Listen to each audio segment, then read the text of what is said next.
Thomas Paine, Thomas Paine, Thomas Paine, Sam Adams, Sam Adams, Sam Adams, Benjamin Franklin, Benjamin Franklin, Benjamin Franklin. These men spoke up for what they thought was right.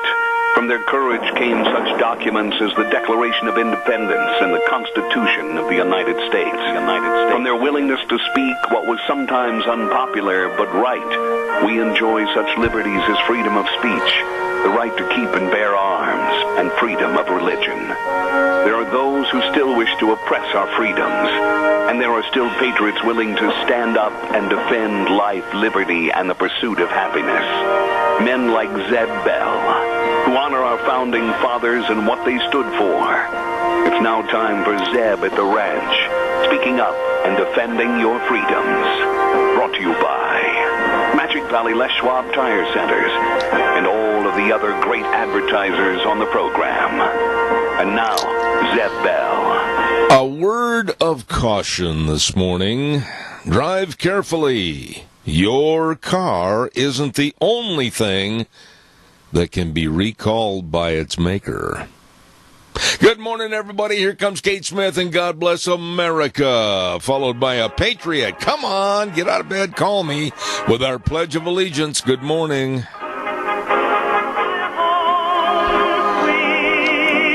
I never, ever tire of listening to that lovely lady's voice, Kate Smith, and God Bless America. Good morning, everybody. I'm Zeb Bell, half asleep this morning. Oh, it was hot last night. Couldn't sleep. Zeb at the ranch with our major sponsor, your Magic Valley Les Schwab Tire Centers. All 7 locations serving you and, of course, some of our great advertisers like Burley Physical Therapy and Rehabilitation. 1263 Bennett Avenue, Suite 2 in Burley, helping you get back to being you.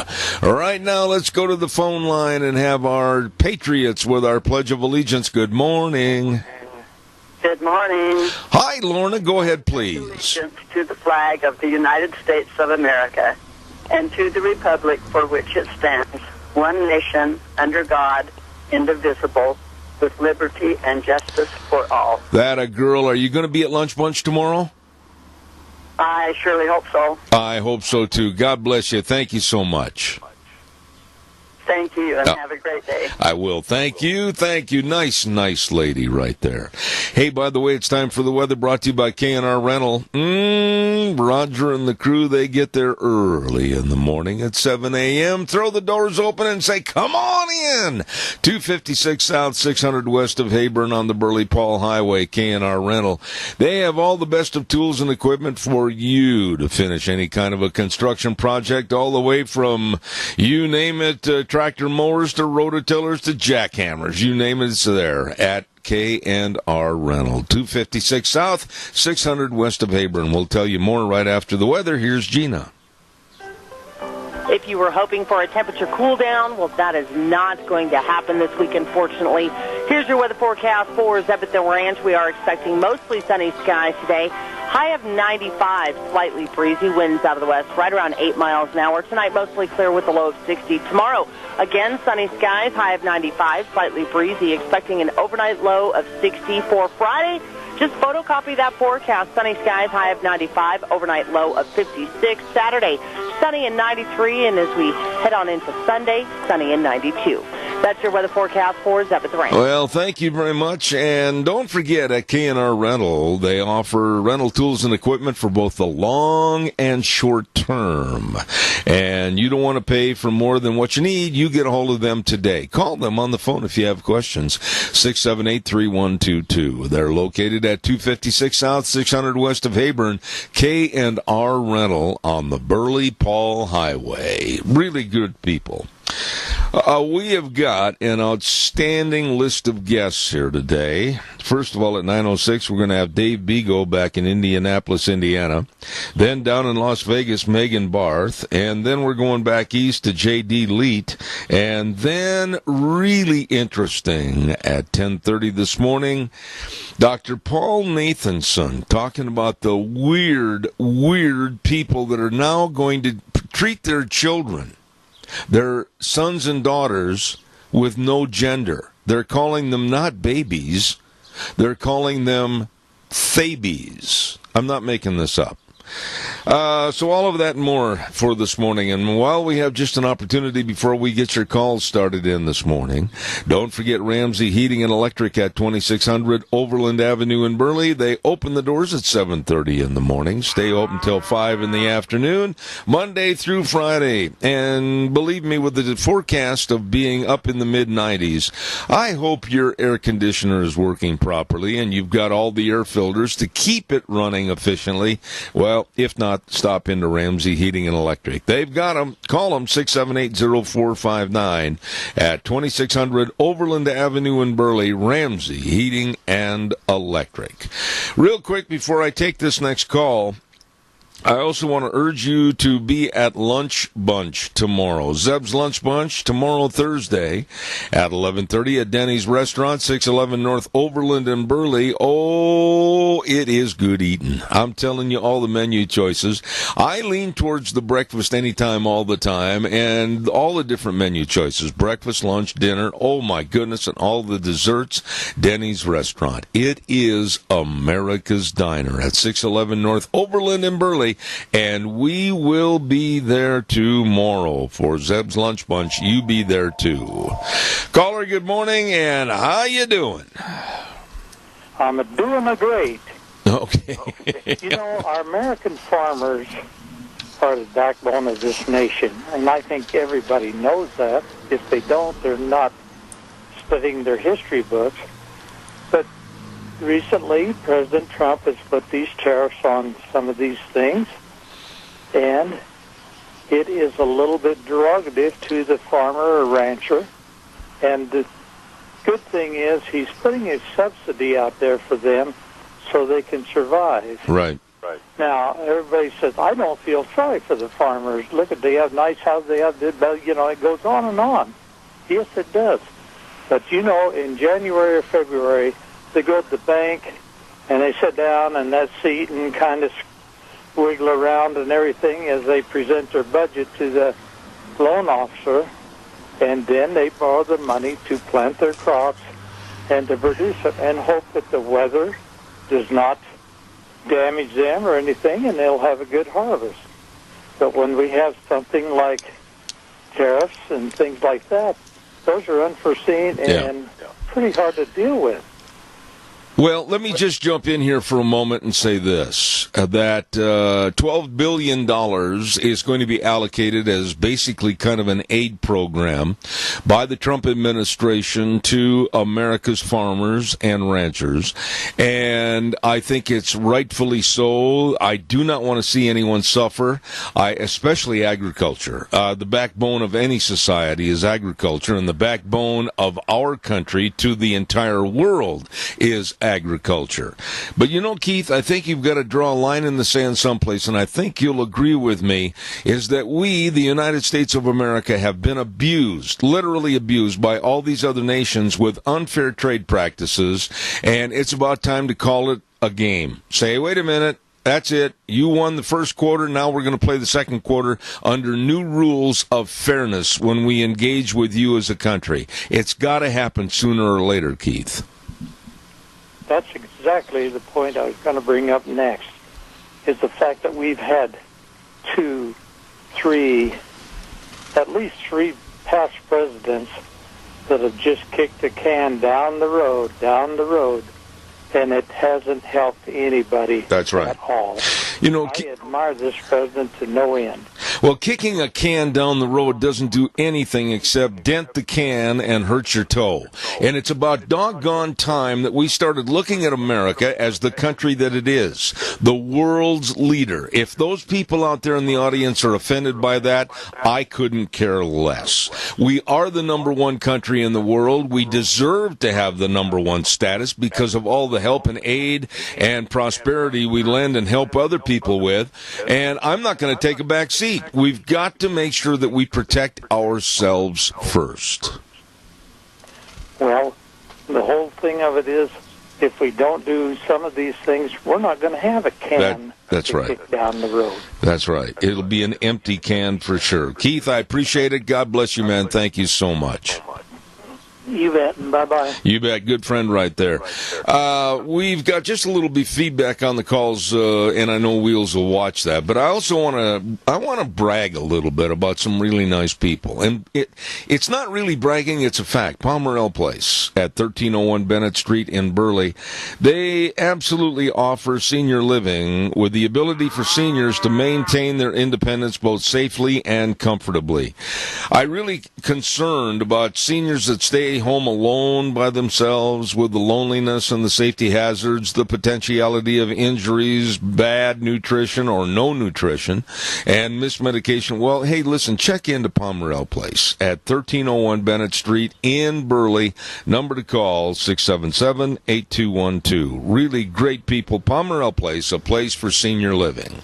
Caller, I will be right there, I promise. I've got to get this in. I want to talk about my friends Dino's Septic Service in Rupert. How many people you hear on the radio that are bragging about a septic service? Not very many. It's a job that you don't want to do. You don't want to be involved in. But I'll tell you what, they at Dino's, we thank them for what they do. Believe me, septic tanks pumped, septic tanks and drain fields installed, liquid waste removal, backhoe service. The list goes on and on with the true professionals. Dino's Septic Service and their staff, fast, fair, and friendly service, and call them at 436-6526 or in Burley, 678-1638. And they've got that big truck that says, "Smells Cargo" on the way. Dino's Septic Service. Caller, good morning. You're on the air. Thank you for your patience. Go ahead, please. Morning, Zeb. You're talking about the American farmer.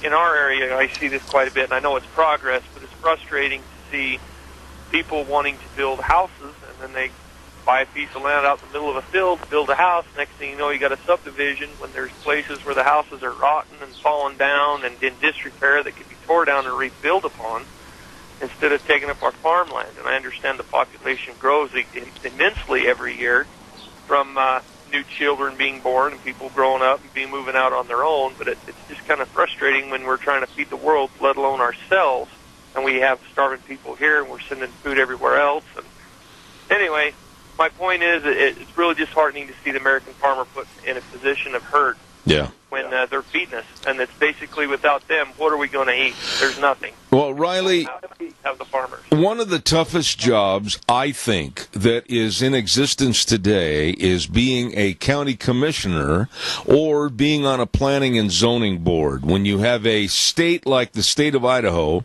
that is absolutely mushrooming with more population and more coming in the future, lots more, and still trying to maintain a balance of what made the state great economically, and that's agriculture, it's got to be a tough job. The toughest job I can think of.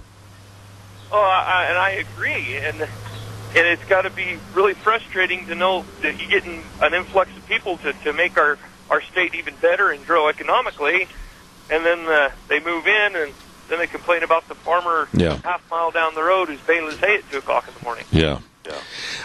I think it's really frustrating, but no, I know what you're saying is 100% right, and Wheels again the feedback. But we've got to figure something out. We have seen, and you know this is true, so much of the great fertile land here in southern Idaho that has been put underneath concrete, and I'm really concerned for the future because the more people that want to come in, there also has to be somewhat of a scales balance as to how much are we going to lose for food and crop production and keep pushing agriculture further and further away until finally you've got them pushed right up against the base of a mountain, and then where do they go? I agree with you, and that comes to my mind. One place in particular is east of Twin Falls. I remember growing up, and I'm only 38. I'm still kind of young yet. But I remember growing up, we'd go into Twin Falls on the first exit there, and is it Kimberly Road? Or no, the first turnoff. I can't remember. Addison Avenue. Addison Avenue. Yeah. That place used to be just the most beautiful green farms, alfalfa fields, corn. It all the way into town. And now there's a lot more houses. And I've never understood why people would want to build there and take up a farmland when you could go over closer to the edge of the canyon where there's a lot of rocks that can't be farmed and build a house over there. There's people doing it already, you know, and it's just one of them disconcerts, like you say. Where are we going to go next? Yeah. Up on top of the mountain? Yeah, and it is a huge concern, and like I said, to be on a planning and zoning committee and or a county commissioner is a job that absolutely I don't think I'd like to have. Riley, I don't care. Anytime you want to call, you've always got a good opinion. Thank you, sir, for your time. I appreciate it. I enjoy listening to you. You have a good day. Thank you, sir. Caller number 2, I'm going to be right there. Bear with me. I got to pay some bills. I want to remind everybody about Burley Physical Therapy and Rehabilitation at 1263 Bennett Avenue, Suite 2 in Burley. I know these people firsthand because they helped me. Absolutely helped me. When I had my surgeries, etc., they helped me recoup and get back to doing what I wanted to do. Get back to being me. Absolutely. The number to call and make an appointment is 678-1191. Nick Greenwell and all the physical therapists, they know all the exercises, and they've got the only hydrotherapy pool of its kind in this entire part of the state. I ask you to please call the best. Burley Physical Therapy and Rehabilitation, 1263 Bennett Avenue, Suite 2 in Burley. That number to call, 678-1191. Really good folks. Oh, and by the way, before I take this call, I want to remind everybody on Mondays we give away a dozen cookies to Sophie's Chatterbox. Oh my goodness sakes, yes, at exactly 8:30 in the morning. And of course, Sophie's Chatterbox, the best of a bakery and a restaurant at 530 East Street in Rupert. You stop in and see them today. Caller, good morning. You're on the air. This is a good news guy. Today is birthday, or no, it's anniversary, no. Senior Appreciation Day at the Senior Junction on South Overland. We're having turkey and dressing and mashed taters and gravy and a vegetable and chocolate cake. Oh, yeah, you got to have some green salad first, and then we're going to have chocolate cake with yummy frosting. Now, you can phone in your order anytime up till 11, young or old. We serve them all. I tell you what.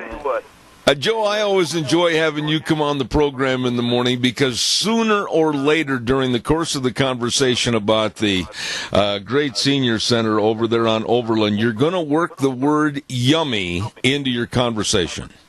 I'm not going to tell you what it means. You have to come and find out. Okay. Come pick up, or you can come to lunch anytime between 12 and 1. Everybody's welcome. We need your support. I know it, and I appreciate it. Joe Taylor from the Senior Junction. God bless you, Joe. Thank you so much. Thank you. Have a great day. That is a great man, and I appreciate him calling in and talking to us. I just wish, I hope and pray that I can live that long and be that energetic. That man is amazing. Calls welcome, 436-2244, 1-866-927-4587. Thanks, Colin Kaepernick.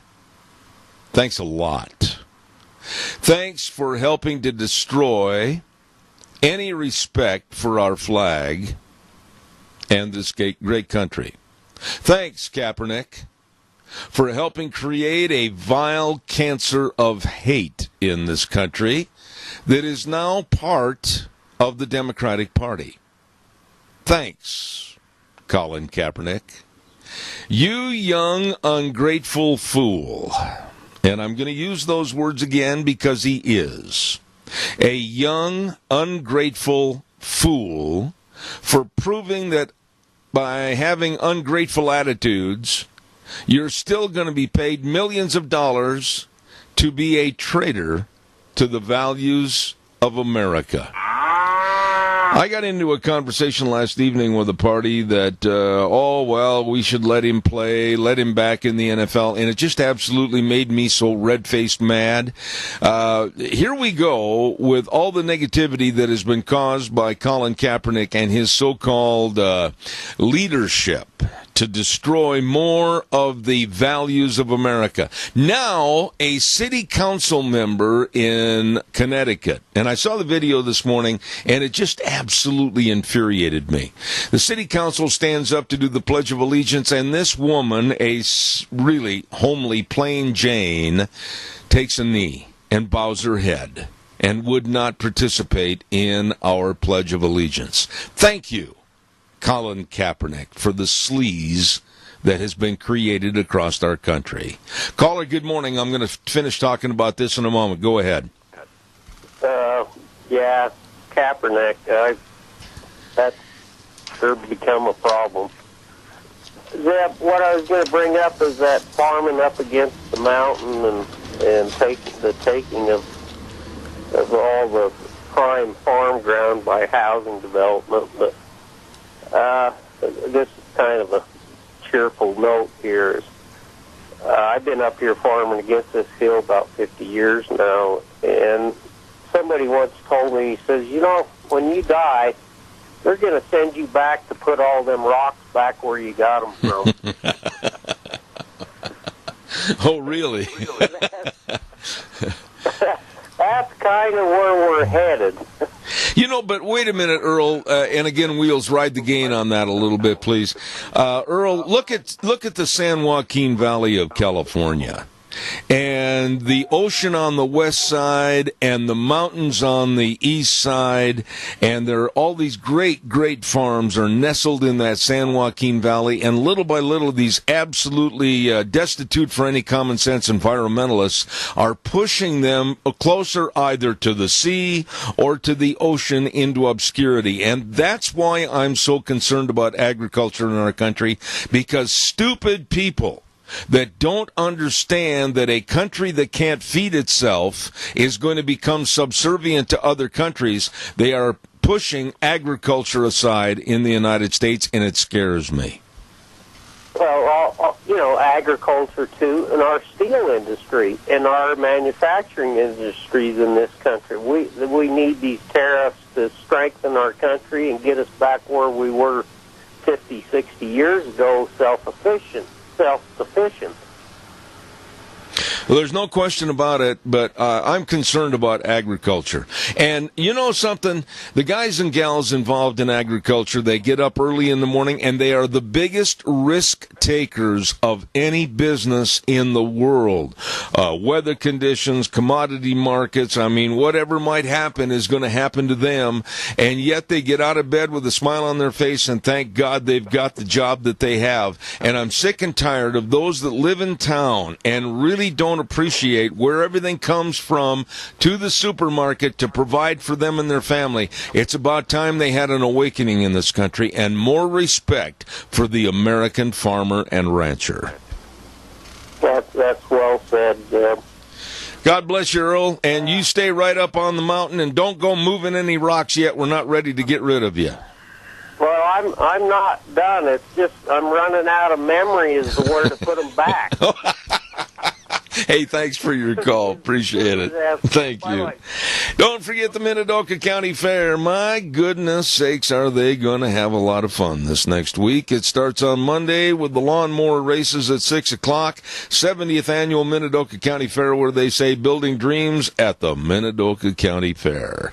Then on Tuesday, the Tiny Tot Gymkhana. That's a biggie. And then also on Tuesday, they've got the free Charlie Jenkins concert.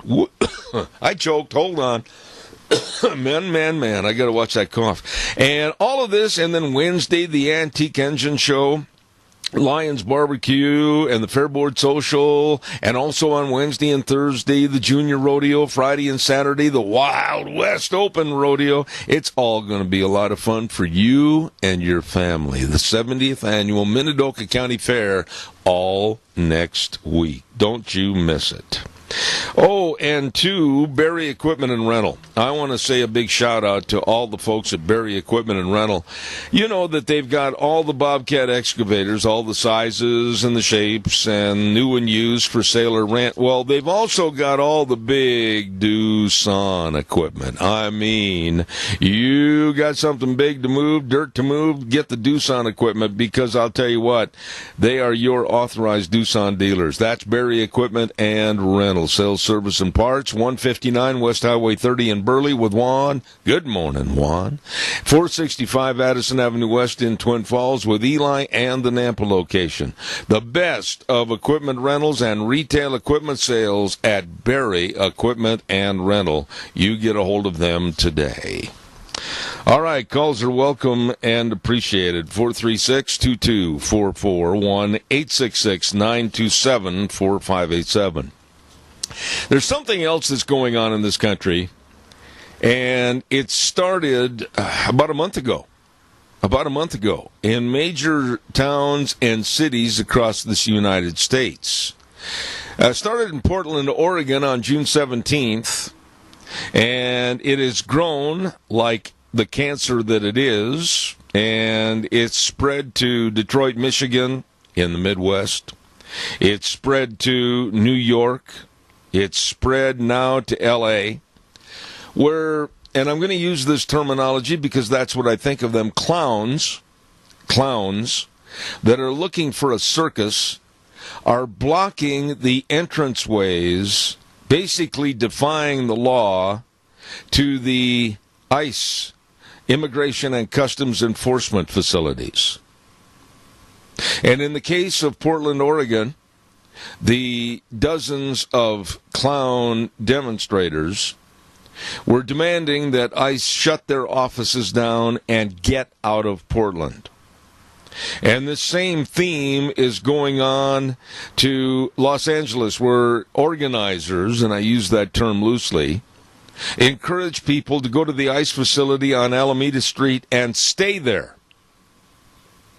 and stop any and all ICE enforcement people, office staff, etc., from doing their job. Oh, that's just wonderful. Immigration and Customs Enforcement is a very valuable tool for America and the safety of our country. And then we have these clowns that are not wearing grease paint, and they are not wearing funny clothing, and they are not driving up with 37 people in a clown car, but they're there and they are clowns because they're destitute of any real education and value to this country. But to block all these businesses and stop them from doing business, I don't think I would have patience at all with these people. And I think that fire trucks should be used with high-pressure hoses and literally wash the scum off the streets. Caller, good morning. You're on the air. I think that we need to remind our fellow men of a horrible atrocity that took place in Florida in some schools, and those terrible incidences were brought on because people who cannot behave themselves and follow the law are willing to kill children. Chris, let me ask you a question this morning in regards to what you just said. The words you used, follow the law. We have turned into a society, this is my opinion, and if you don't agree with me, please correct me, but we've turned into a society where laws and regulations that have been passed way before our generation, they are absolutely moot right now. Nobody cares about them. They can be tread on, they can be walked on, they can be rumpled up and thrown away, and we are living in a lawless society because of the liberal left, and we on the right are not putting our foot down and saying enough is enough. Well, I think that so there's kind of some generations that have almost turned their back on the law, And I'm afraid that there are parents who are raising their children to disregard it. I agree. And I think that we are such a spoiled nation, we figure that we can do anything we want and get away with it. And, there's some policeman that's going to save us. Well, I think if I were a policeman's wife, I'd feel pretty angry at somebody who put my husband in his life in danger just so that they could do something stupid and try to get away with it. And I'm really glad you mentioned that, because it was about a week ago I was watching a network broadcast about some of the families that had lost their husbands, fathers, and grandfathers that had worked in the police business and forces across this nation. And it's so sad that they were basically executed by criminals that didn't want them in their squad car, didn't want them patrolling the streets. They didn't want any law and order, and they were absolutely murdered for no reason whatsoever. These are our police forces, and I'm absolutely sickened to think that we've got to this point in this country. Yes, and after that person is arrested, we will give him a fair trial. Yeah. The only thing is, I am so glad that we have these rules in the United States, and I love this country. The thing about it is, as patriotic Americans have got to get off the couch and get in the streets, because they just think that we're pushovers. Well, I'm telling you, I love this country, and you're not going to push me around. Chris, I just wish there were more that would vocalize their thoughts and their feelings like you. I respect your courage, and I thank you for calling in. Have a wonderful, wonderful day. Oh, I will. I'm having my breakfast now. Okay, thank you much. All right, bye-bye. I love that lady. Thank you. I'm going to talk to you about Attorney General Jeff Sessions. Whoa! What happened to him? He really stepped out of the box yesterday, and I'll tell you why in just a moment. Don't forget the Bennett Boys Auction Service. They're going to have the Sheen Living Estate Auction at 11 o'clock this Saturday, July 28th, in Buell, Idaho, at 1285 East, 4400 North. Don't miss this. Look for the signs. They're going to have tractors and farm equipment. They're going to have ATVs and trailers, shop equipment and tools, lawn and garden items, all kinds of miscellaneous. All of this and more from Jackson's Country Corner. Go north 1 mile, then north into Mellon Valley for 3/4 of a mile, then west for 1.5 miles, and then you'll see the signs. Absolutely. Sheen Living Estate Auction, Saturday at 11 o'clock, managed by the Bennett Boys Auction Service. No sale too big, no sale too small. The Bennett Boys, they sell them all. Absolutely. Give me a call, 436-2244, 1-866-927-4587. I was really delighted when I heard a speech given by Attorney General Jeff Sessions where he came out loud and clear against the wussy snowflakes on college campuses, saying it is time, past time, to end the safe spaces and all the little cuddly toys and the doggies and the little lammies and the crying closets and the safe spaces and grow up. Wow. I was tickled to hear him say that. No more snowflake culture. He says, become a man or a woman and act like it. Notice he didn't say all the 67 different genderisms, which is completely stupid anyway. He said that it's time that these sanctimonious snowflakes grew up, became responsible, and acted their age. Whew. That was as refreshing as a cold lemonade at 2 o'clock in the afternoon on a 95-degree day. It is high time for these wussy snowflakes to grow up. By the way, let's make sure that we discern that there are so many of the millennial generation that are grown up, that do take responsibility, that do want to have a career, that want to be successful and succeed. But there are many, many, many of these wussies that just would rather sit on a street corner someplace with a tin cup and expect the world to pay their way. Or, if they think they've been insulted on a college campus, go to a safe space or a crying closet and wail and cry as if that's going to make the world better. They're nincompoops. And it's time to grow up. Caller, good morning. You're on the air. Well, Zeb, you're right. There's so many of them are still in the basement of their homes, and they haven't gotten out, and even if they've gone to college, they can't find a job, and of course they're doing underwater basket weaving and things of that nature, perhaps.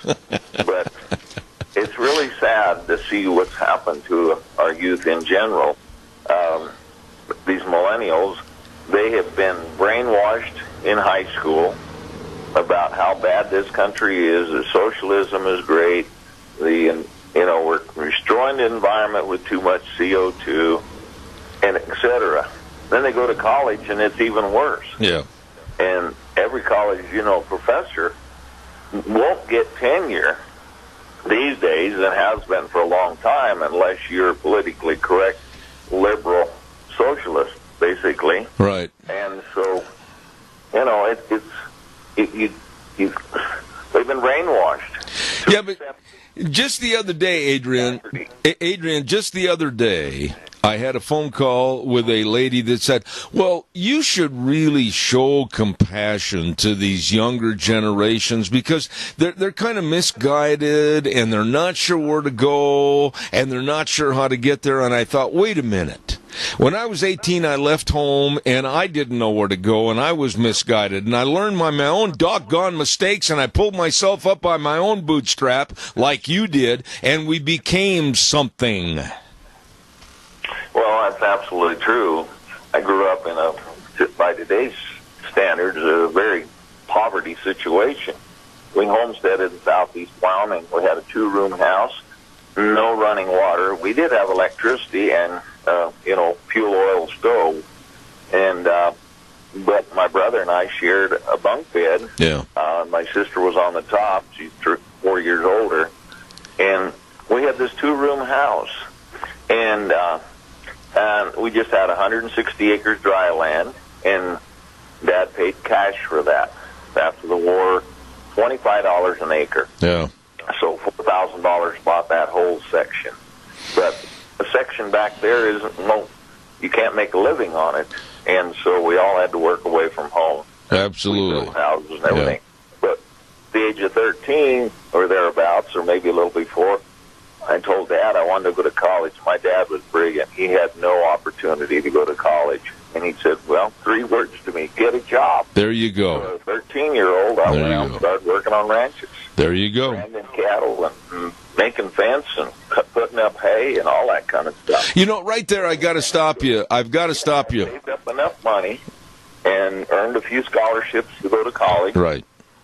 And Zeb, I've always told everybody I graduated from the highest institute of learning in the United States. And, of course, it's a trick question. Everybody thinks it's an Ivy League school, and I said, no, the University of Wyoming is 7,220 feet elevation. Yep. It is highest. Yep. It is very high. So, well, I appreciate your remarks. I got to get to the weather, but I want to ask you one other thing quickly, Adrian. I know you're a graduate of the University of Wyoming, and I want to ask you, they are trying to turn that into a wussification project back there in Wyoming because they want to get rid of the name Cowboys as their motto and their logo because they said it's too sexist and it absolutely doesn't cater to other genders. Oh, I know. It's just it's unbelievable, and our group was, the Egg Group was in charge of Cowboy Joe, and we had some of the guys that took Cowboy Joe out to, Utah and so forth. But the bottom, what's happened is our education system is so rotten to the core. I mean, not only Quickly. 12, but our college, and really in some ways, but the parents have been asleep this switch, and we've lost the moral high ground that we had. I agree. I've got to run. Standing up for those values. I've got to run to the weather forecast, and then I got calls waiting. But I'm so glad you called in on this morning. Thank you, Adrian. Thank you very much. Hey, you bet. All right. Caller number 2, have patience with old Zeb, and I'll be right with you, I promise. I got to get the weather on here real quick. And the weather's sponsored by Mount Harrison Audiology and Hearing Aids, and they are right behind the Minidoka Hospital, across from the emergency room. Number to call for a hearing screening test, and you'd better not forget, 312-0957. 312-0957. Dr. Pickup and Dr. Mitchell. Absolutely, you can trust your hearing health to Mount Harrison Audiology and Hearing Aids. And right now, here's Gina with the weather. If you were hoping for a temperature cool down, well, that is not going to happen this week, unfortunately. Here's your weather forecast for Zebedee Ranch. We are expecting mostly sunny skies today. High of 95, slightly breezy, winds out of the west, right around 8 miles an hour. Tonight, mostly clear with a low of 60. Tomorrow, again, sunny skies, high of 95, slightly breezy, expecting an overnight low of 60 for Friday. Just photocopy that forecast. Sunny skies, high of 95, overnight low of 56. Saturday, sunny and 93, and as we head on into Sunday, sunny and 92.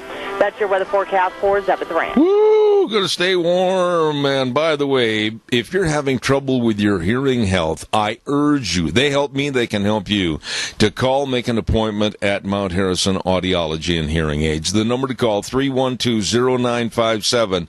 2 great doctors serving you, Mount Harrison Audiology and Hearing Aids. Caller, good morning. You're on the air. Thank you. Well, good morning, Mr. Bell. How are you? Well, peachy. Well, I'm finer than frog hair, so we make a good pair. There you go. What's cooking in your kitchen?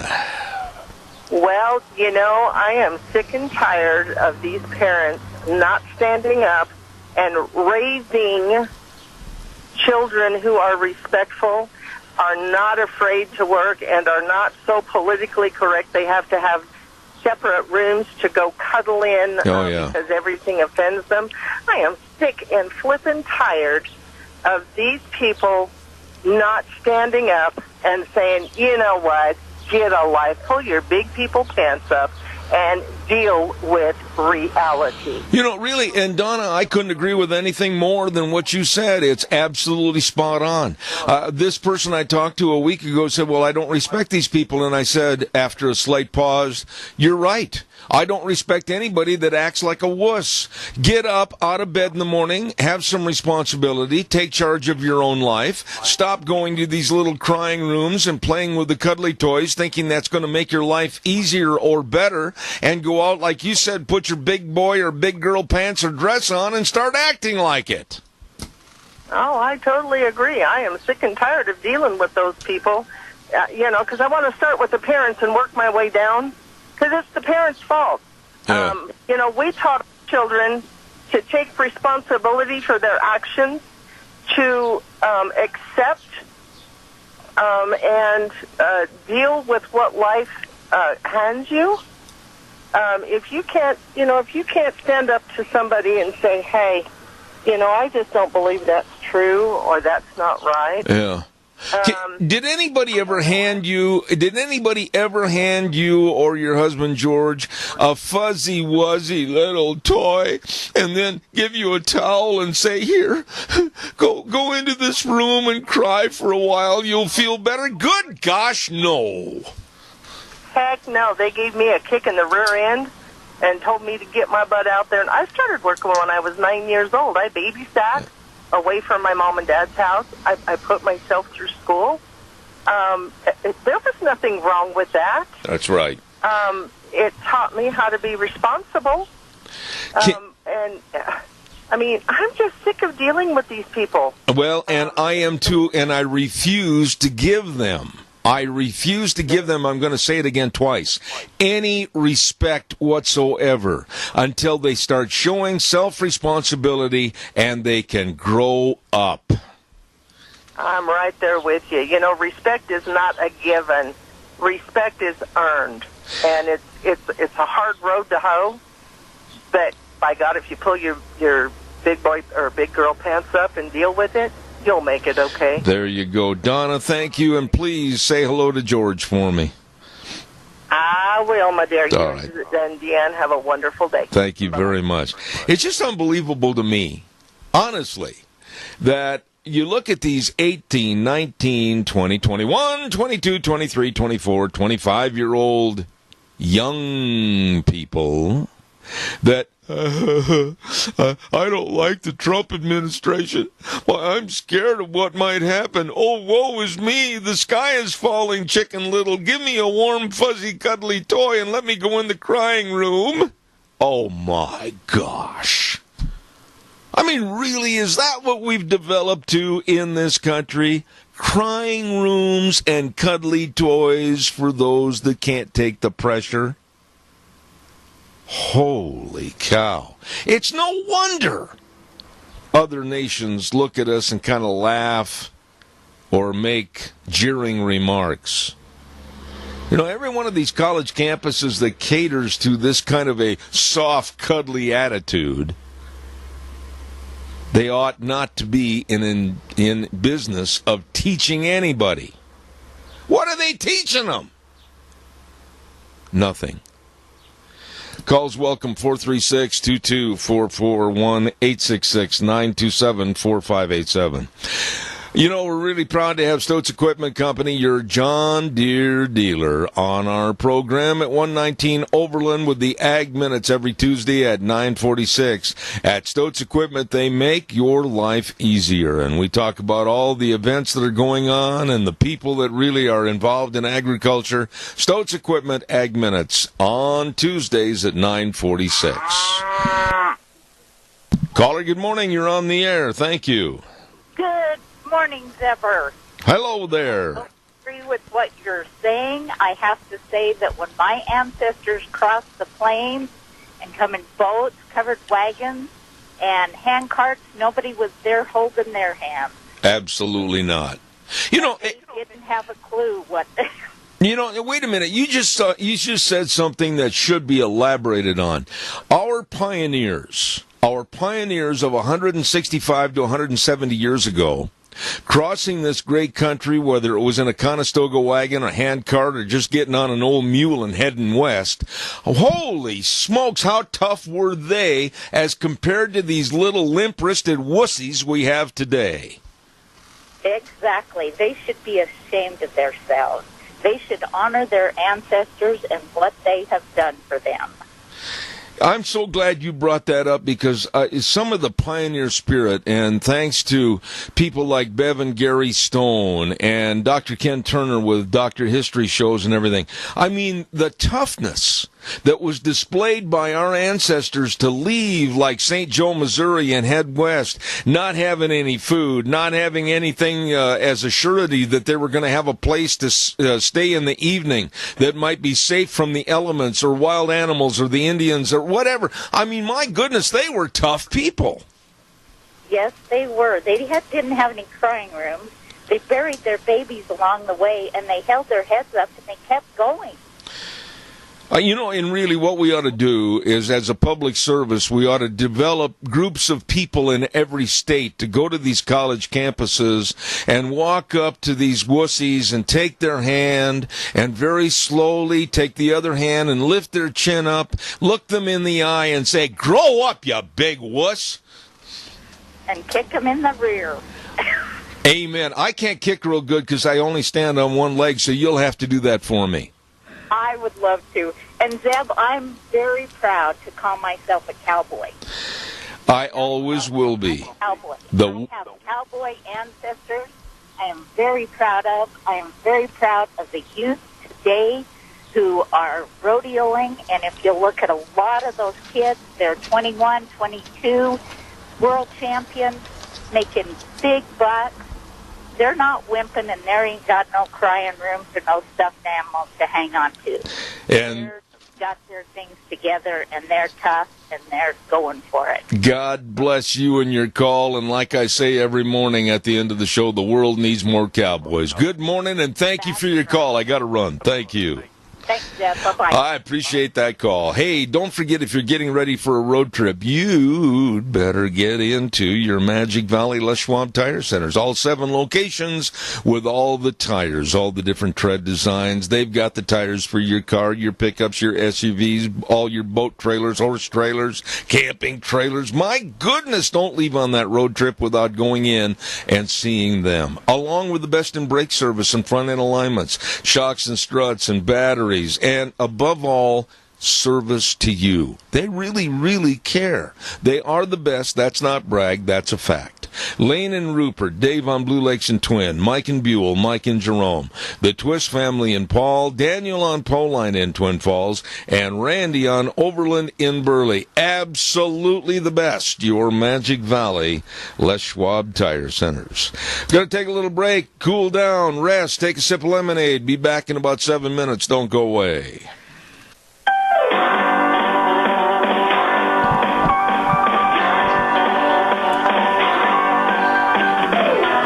Good morning, good morning. Zeb at the Ranch, I'm Zeb Bell, and the best of a Wednesday to you. And, of course, our major sponsor, your Magic Valley Les Schwab Tire Centers. All 7 locations serving you. If you're getting ready for a road trip, you'd better stop in and see them today. And also some of our great advertisers, including Burley Physical Therapy and Rehabilitation at 1263 Bennett Avenue, Suite 2 in Burley, helping you get back to being you. We're going to have this good word right now for Western Way Services. From the canyons of the Snake River and all across southern Idaho, we're always at your disposal. Western Way Services, we care about our community, our resources, and this great land. Western Way Services is lending a hand, always at your disposal. Western Way Services, don't forget, they are always at your disposal. They've got the route service once a week to pick your garbage up, wave goodbye, it's gone, it's out of there. And, of course, they've got all the big dumpsters in various sizes. You can fill up, clean out your basement, your garage, my office. They can serve you, and they will. Call them at 734-6969. Western Way Services, always at your disposal. Don't forget, on Thursdays at 9:17, of course, we have some wonderful people caring about you and your health care. And that's, of course, Cassia Regional Hospital. And tomorrow at 9:17, we'll meet more of your friends and your neighbors that work there and serve you quality care close to home at Cassia Regional Hospital, 9:17 tomorrow morning. I want to remind you, too, quickly about also some other great people that serve your pets and your livestock, and that's Ark Animal Hospital at 750 21st Street, near Connection Credit Union in Heyburn. Absolutely, whether you got a little bitty kitty cat, bit my tongue, said it twice, and whether you've got a herd of dairy cows, I don't care. They're a mixed animal practice, and they take care of the health of all your animals. Please get a hold of them today. Dr. Bill, Dr. Jordan, and the entire staff absolutely want to make your pets and livestock healthier. Ark Animal Hospital over in Heyburn. The number to call, 678-1177. They do have the warm hearts for the cold noses. Right now, we're going to get on the phone line and visit with a truly great friend of mine that's been on this program for a long, long time. Good morning, Indianapolis, Indiana. Dave Bego. How are you, sir? Well, I'm doing fine, Zeb. How you doing? Well, it's warm here. It's been in the 90s, the mid-90s, every day for about 2 or 3 weeks. What's it like back in Indiana right now? Oh, it's very nice here. It's this morning when we got up, it was like 66 degrees, and it's in the low 70s right now. Oh, my. I tell you what, I've got to start this off this morning by talking about Attorney General Jeff Sessions. Woo! I don't know who finally lit a firecracker under him, but he came out and was loud and clear against the wussy snowflakes on college campuses, telling them to grow up and no more sanctimonious snowflakes. Be a man, be a woman, but no more crying closets or safe spaces. What are your thoughts? Well, and that's we need to wake them up because the left is controlling our education across the country and getting these, giving these kids misinformation and lying to them. And of course, the left has a lot of professors and teachers in there that are on board to do this stuff to these kids, and that it's time we re-educate them and get them back to understand what this country's all about. Dave, honestly, have you, on behalf of being the CEO of your company, have you worked with any of these snowflakes? Have you talked to any of these snowflakes that absolutely have not grown up? They don't know where their big boy pants are. I mean, have you worked or tried to have any of them try to come and apply for a job? What's going on back there? Well, we're getting some, and I don't get a chance to talk to them, but the ones that our people, our HR department, that I've talked to, and that they've had a few that have been in problems that don't meet our standards, and that, and they don't want to work hard, and they got different viewpoints on stuff, and we try to give them an opportunity, but in the end, most of them don't want to work very long, and that's the sad thing. And we got to get people back to understanding that even if you went to college and you got a degree, you got to stair step yourself into up the ladder throughout your life, and whether you start as a janitor or you start working at a fast food place and then you move up, that's what you do, and that's what America is all about. It's not about everybody being equal and everybody given the same pay and same job status and all that. It's about working through your life. Okay, but wait a minute. You and I are the same age, basically, and my mom and dad, I left the house when I was 18, and believe me, they held the door open for me. And I went to work, and it was a real world out there. I'm assuming the same of you. What happened? What changed? What was the transition? Where did it occur? In the schools? What happened? Well, yeah, a big part of it is, and I think I've mentioned this before, is that the left decided that they couldn't side with some of the people we fought in the wars and that, and bring this country down. That they had to do it from within, and part of that is through our education system, controlling our education system, and getting people in there that brainwash these kids, and that's a lot of what's going on today. And but Zeb, and I've even seen it on TV, and I've read some articles on it where some of these professors are starting to wake up, and that socialism doesn't work. And even though a lot of Democrats say they don't want to be a socialistic country, they still like socialism, and that's because they've been brainwashed into thinking, well, everybody should be equal, pay equity, and everything else, and it doesn't work that way. I mean, you think about the Pilgrims. They kind of had that type of thing when they first came over. They kind of had their own little government running the area out there on the East Coast, and they weren't getting anywhere. And they finally decided, what we need to do is we'll just let everybody have their own property and move up. And that's what really started America off, because the people that were willing to work hard and go out and do things, they started growing the area. And that's what makes America great, and that's what makes people great if they're willing to work. Well, and there's another aspect I want you to comment on, and I think honestly that this 5-letter word has died because of liberalism and the cuddly toys and the safe spaces and the crying closets and everything else. Personal pride is gone today, and it's got to be restored. Well, that's exactly right, and that's all part of it. And you got to look at yourself in the mirror and say, I have to go out and work hard and persevere and learn things and move up the ladder and be proud of who I am and what I do. And that's what we need back in America anymore. But the problem is we got people on the far left that they don't want to go through any of that. They want to control everybody, and control is easily done when you keep everybody the same. But I guess what I'm going to ask you now is a question that if you and I could answer it as of 9:15 this morning, we'd be hailed as experts in our field and they'd ask us to write books. How are we going to do this? How are we going to reinstill pride? How are we going to reinstore a personal responsibility to use God's talents that He gave each and every person to go out and do the best they can? How? Well, the biggest thing is getting in front of people and talking to them, and and radio show programs like yours, and getting the media to wake up and talk to people, and continuing to have people like Trump and that running for office, and starting to change this country around. Because I have to be honest with you, I know some Democrats that are.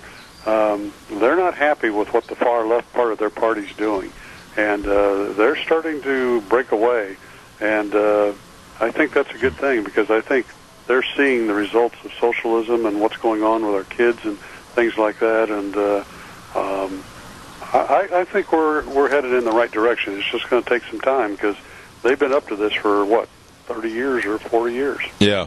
When you say the far left, and of course the Democratic Party in the last couple of months really showing some advocacy to go along with the Ocasio-Cortez and the Cory Bookers and others with a socialism bent, I certainly hope that cooler heads and smarter minds will prevail, because I think, honestly, if the Democratic Party wants to go down that road, they're looking for self-destruction.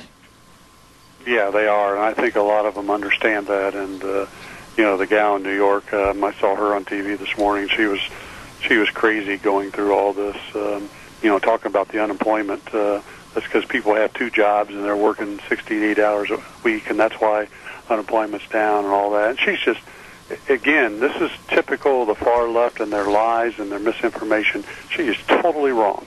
And but this is the things they do to try to convince people that, we're for you and we're trying to help you and we don't want you to have to work that hard and do all that kind of stuff. And it's pure socialism is what it is.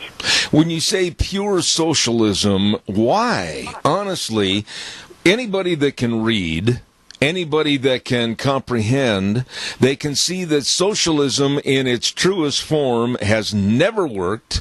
It never will. It is absolutely a fist over the head of the people. Why can't these folks understand that? They say that they have college educations. They say that they have leadership qualities, but they're not real bright.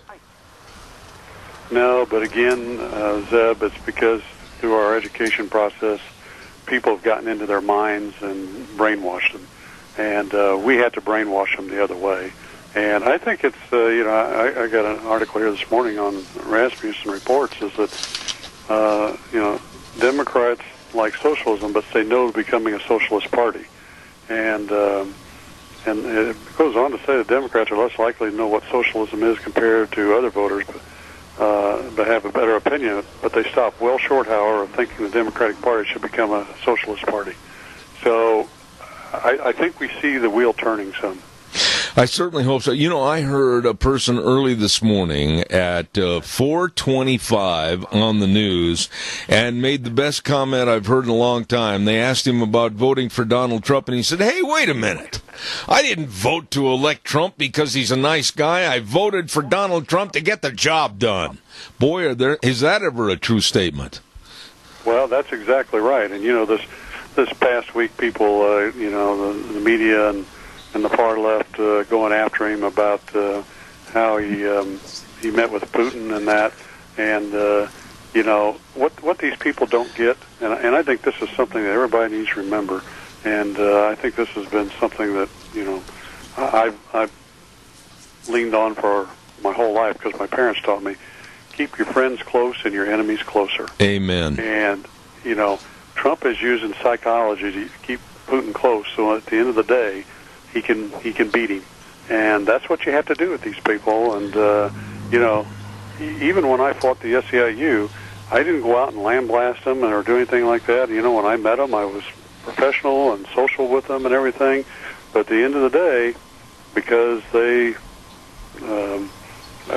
I kept that relationship, I beat them. And, you know, even in my book, I talk about one of the clergy people that read my first book, The Devil at My Doorstep, and called me, and we had lunch, ironically, at the same table where I told the SEIU I'd never signed their agreements. And he says, Dave, you know I was pro-union. I read your first book, and everything you say is true, and I respect you, and I hope you'll forgive me. And he wrote me a letter of recommendation. And all that happened because I kept them close. Absolutely. Dave, I want to shift gears a little bit, and I want to go into a conversation with you about Iran, their government, their so-called leadership, and in the last 10 days, there have been threats from Iran to the United States, and I absolutely, and I want to make an emphasis on this, I absolutely admire and respect Donald Trump for turning around and saying, don't you ever threaten the United States again. I respect him for it. And the left, they're just absolutely wailing and crying. And many of the news media are coming out and saying that Iran's more irrational than we are. I think that's despicable. It is, but the media, again, Zeb, and we've talked about this, behind the scenes, they're controlled by the far left and the unions and that, and they're afraid to go out and say, tell the truth and say what they should say, because if they do, then the far left and the unions like the SEIU and them, they will go after their advertisers and they'll start losing revenues. And you know, this is a sad thing about attacking capitalism, and this is what these people are doing. Let me also change into another subject that I'd like you to talk about, because I don't think I know anyone that is more knowledgeable about unions than you are. And I want to talk a little bit about the NFL Players Union, and I want to talk about the NFL, and I want to talk about the owners, and where the powers really lie over this despicable mess over kneeling or sitting during the national anthem. I guess the first question to you would be, does the NFL Players Union have that much power that they can thumb their nose at the owners that are paying the bills? Well, they only have that much power if the owners let them have it, and that's the bottom line. And the problem is the owners, and this is a case in business across the country with any union, and a lot of times they won't stand up and have the backbone to look the unions in the eye and tell them, no, that's not going to happen, we're not going to do this, and, stand up for their company and their employees and everything else. And this is what the owners in the NFL need to do, and of course the commissioner. And but they, they're so afraid that if they don't, the unions are going to attack them and go after their players and their fans and everything else. But look what's happening anyway. Yeah, NFL is going down in the ratings. People don't want to watch it anymore, and what they don't understand is it's time to stand up. Colin Kaepernick, if anyone is the face of being the guilty person that started this, I'm going to put him at the top of the list. Colin Kaepernick, absolutely, the left owes him a thankful for creating all this mess, and it's now gone into the colleges, it's now into the high schools and the elementary schools. There was just recently a city council member back in Connecticut in a small town that when they stood up for the pledge, she took a knee and knelt down during the Pledge of Allegiance.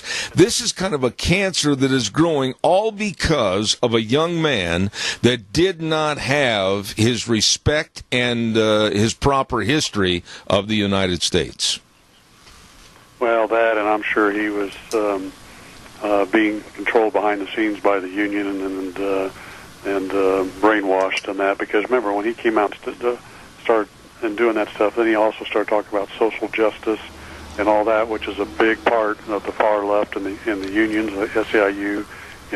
They talk about that stuff all the time. That we got to have social justice for everybody, and we can't respect the flag if we don't have social justice and equality with everybody. Where are, and I'm not talking just about the SEIU or any one particular union, but where are we right now with the status and the power of unions right now in the United States? Well, the biggest thing is they continue to lose membership, and with the recent Supreme Court rulings, they're going to lose more membership, and they're going to lose control in the government because they won't have as many people working in the government that are union members. But still, behind the scenes, they go after and they intimidate people, just like they are the NFL owners, and they do it to the press and the media and stuff like that. And it's time for people to stand up and have a backbone, look them in the eye and say, we're not putting up with it anymore. Well, what about the owners, though? I mean, you mentioned that there might be a fear factor that's imposed on them. I don't see someone like, just to use a name, Dallas Cowboys Jerry Jones, really being fearful of these people. I think he's laid the law down. I think the Miami Dolphins have kind of laid the law down, and other teams are sick and tired of the revenue that they're losing because the fan base is diminishing. Well, but you got to get all of them together, and right now you don't have enough of them that are standing up. That's true. And it's kind of like when I fought the SEIU, myself and a few other companies stood up and fought. And but across the country, the SEIU was able to organize a big percentage of the major cleaning companies because they wouldn't stand up, and you got to get them all to stand up. Absolutely. Dave, I always look forward to, of course, Wednesdays having you on the air, and I appreciate it. My Cubbies are coming back. They're in first place, but in the last two evenings, they look like the terrible Mets from the 60s. They've lost 2 games to the Arizona Diamondbacks, and it looks like they never even suited up for the game. It was terrible. Well, Zeb, as I've told you before, there's plenty of time left in the season, so keep your fingers crossed and your thumbs up.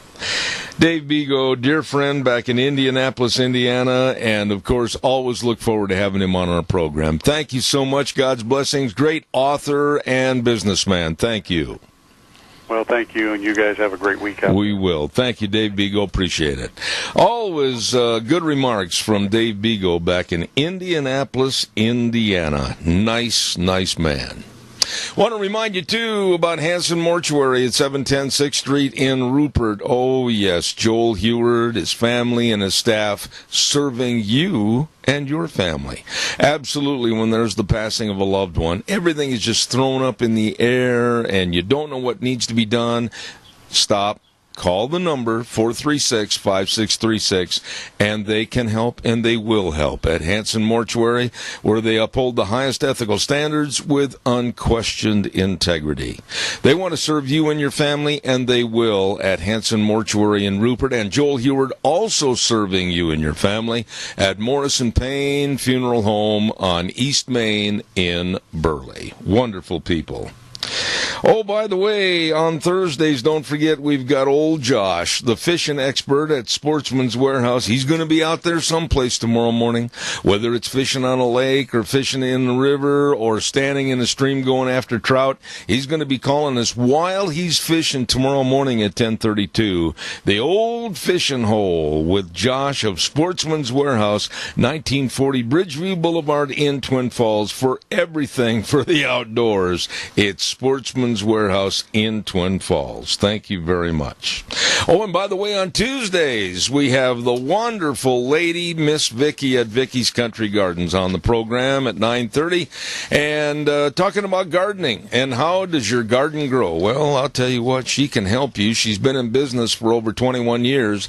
Vicky's Country Garden at 185 South 600 West of Paul. The number to call, find out more, 438-5663. Great lady, the lovely Miss Vicky at Vicky's Country Gardens. And also, don't forget the great big red, white, and blue sale going on for this entire month of July at Lee's Furniture, Floors, and More at 459 Overland in Burley. Oh, buddy, hold the horses. On sale, floor coverings in stock, carpeting in stock, luxury vinyl flooring in stock, love seats in stock, bedroom groups. Oh, my goodness sakes, most everything 30 to 50% off. off, 12 months interest-free, and you check it out today at Lee's Furniture, Floors, and More, 459 Overland in Burley. Wonderful, wonderful people. And we're almost ready in just a moment to go down to Las Vegas, Nevada, and talk to a wonderful lady, Megan Barth, on our program in just a moment, talking about this absolutely ridiculous mess in Las Vegas with that mass shooting and some of the twists and turns that are going on legally right now. We'll have her on the air in just a moment. Also want to remind you about Nick and Randy and the crew over at Let's Ride. Oh, get your motor running. 270 Highway 24 between Rupert and the World. Let's Ride. Open Monday through Friday, 9 to 6, Saturdays 9 to 4. And they've got 0% financing on ATVs. Oh, my goodness, they've got them all. And also all the Honda Pioneer side-by-sides and all the watercrafts. Yeah, buddy, head for the outside. They've got great accessory department and financing available right there at Let's Ride. 270 Highway 24 between Rupert and the World. And this is true. This is where the fun is sold. One of my favorite guests on this program, because this lady tells it like it is. She's not going to mince words. She's not going to be like those wussy snowflakes. She's going to tell the story the way it is, and she is the co-chair of the Media Equality Project and national spokeswoman for MediaEqualizer.com, the one, the only Megan Barth. Good morning. How are you? Hey, Zeb, good morning. It's good to have you back on the program, Megan. By the way, you're down in the Las Vegas area. How hot is it going to be down there today? Well, it's so funny you mentioned that. I had just opened my door and cracked it a little bit to see how hot it was. It's going to be 114 today. It's currently approaching 100. Oh, my goodness, 114. I guess I shouldn't complain at the 95 or the 96 we're going to get up here. Right. Well, it's a dry heat, they keep telling me, but for 3 years it just is hot. Okay. Well, it's just hot. Well, stay cool during the next 20 minutes on this interview. Megan, what in the world, in simple terminology, so an old cowboy can understand it like me, what is going on now where the MGM Resorts International, I heard a rumor that they're going to turn around and sue the victims of the shooting? What's going on down there? Yeah, that is not a rumor. That lawsuit was filed. When you have, here's the basis of the lawsuit, and it's just truly unfortunate, but it is a Hail Mary pass into the end zone in order to protect the MGM International Properties, the international company, from going bankrupt, because the amount of lawsuits as far as class action suits, etc., are in the billions of dollars that have been leveraged against MGM properties as a whole. So what the MGM did, and don't ask me who gave them this advice, it certainly would have been me if I wanted to save any ounce of credibility or save, their PR, their public relations. They decided to file a lawsuit against approximately 100 of the victims of the largest mass shooting in our country. The basis of their lawsuit is twofold. One, they want to change the venue from state to federal court. And number two, and this is the kicker, number two, they say that because they complied with a law passed after 9/11, around 2003, whereby they contracted with the Department of Homeland Security in case of a terrorist attack, they have met their obligations legally to protect the attendees and the victims of that concert. Well, that's where it gets really interesting, Zeb, because we had the FBI, we had the Sheriff's Department, Sheriff Joe Lombardo, and the Las Vegas Metropolitan Police Department, and the MGM Resorts and Mandalay Bay come out publicly and immediately publicly and say that this wasn't a terrorist attack. There wasn't any sort of motive that they could find because the hard drive was destroyed, but they made sure they came out within, I would say it was a week or two, and saying that this was absolutely not a terrorist attack, even though ISIS quadrupled down on it? And if it's not an Islamic attack, I mean, could we not categorize this as a domestic terrorist attack, similar to Timothy McVeigh? And Timothy McVeigh's victims only amounted to half the number of casualties as well as wounded as the largest mass shooting that occurred here in Vegas. So that's where it gets really interesting. And because the federal authorities as well as the local authorities ensured that their statement was that it wasn't a terrorist attack, I don't know what grounds the MGM is really thinking of in order to protect themselves with this lawsuit. I'm sitting here, and honestly, Megan, forgive me, but I'm scratching my head and I'm going, why in the world is this absolute terrible travesty not being finalized? Why don't we know all the ins and outs and the answers? Why has there been so many oops and cover-ups? Can you answer that? I mean, the basic question is, why does this thing have to go on and on and on? Who is afraid of the answers and the truth? I think who's afraid of the answers and the truth, honestly, is the federal government, as well as MGM Resorts International. There has been a lot of speculation, especially in this valley, about what happened and the cause and the effect, etc.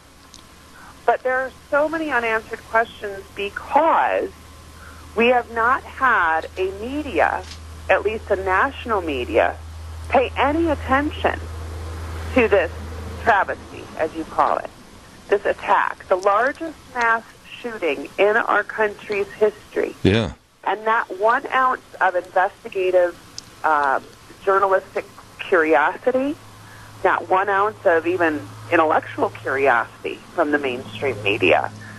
For a time, we had Tucker Carlson every Friday reporting on an update.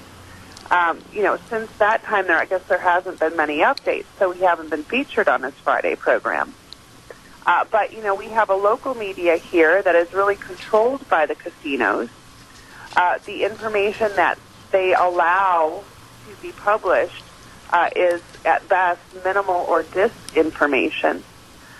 For example, Zeb, there was an attempted Islamic terrorist attack on the SLS Casino and Resort a little over a year ago, whereby an Islamist tried to use pipe bombs to blow up the gas lines, causing an explosion, obviously, at the SLS Hotel and Casino. Mm-hmm. Did you hear about it? No. No. Did the national media pick it up? No. The only reason I know about it is because I was stuck in a freeway closure for 5 hours while the Islamist tried to escape the Strip and travel southbound and barricade himself under an overpass, which happened to be the overpass that my house is off of. So, with that said, that story appeared once, and it appeared on, not the front page, on some back page of one journal in this town. Oh, my. I just absolutely do not understand, I guess, the cover-up and the ways and means of a cover-up, or the victims' families and the suffering and the mental anguish they're going through, trying to get answers about why Stephen Paddock did this and were there other people involved. And then you mentioned the media as basically walking away from this. One of my good friends with Fox News is Catherine Heritage, and I'm just going to ask her about this. I'm going to try to call her after this program and find out more. But I just absolutely don't understand why this isn't still a front page story. Right, and like I said, the historic proportions of this, I mean, it is the largest mass shooting in our country's history. And we have not had one international or national reporter camp out in front of the sheriff's office or the local FBI office or ask any questions related to where are the autopsy reports. I would like to see Stephen Paddock's autopsy report. We've had a drip of information come from the videos supplied by the Las Vegas Metro Police Department, the police cams that they wear on their bodies, right. The body cams.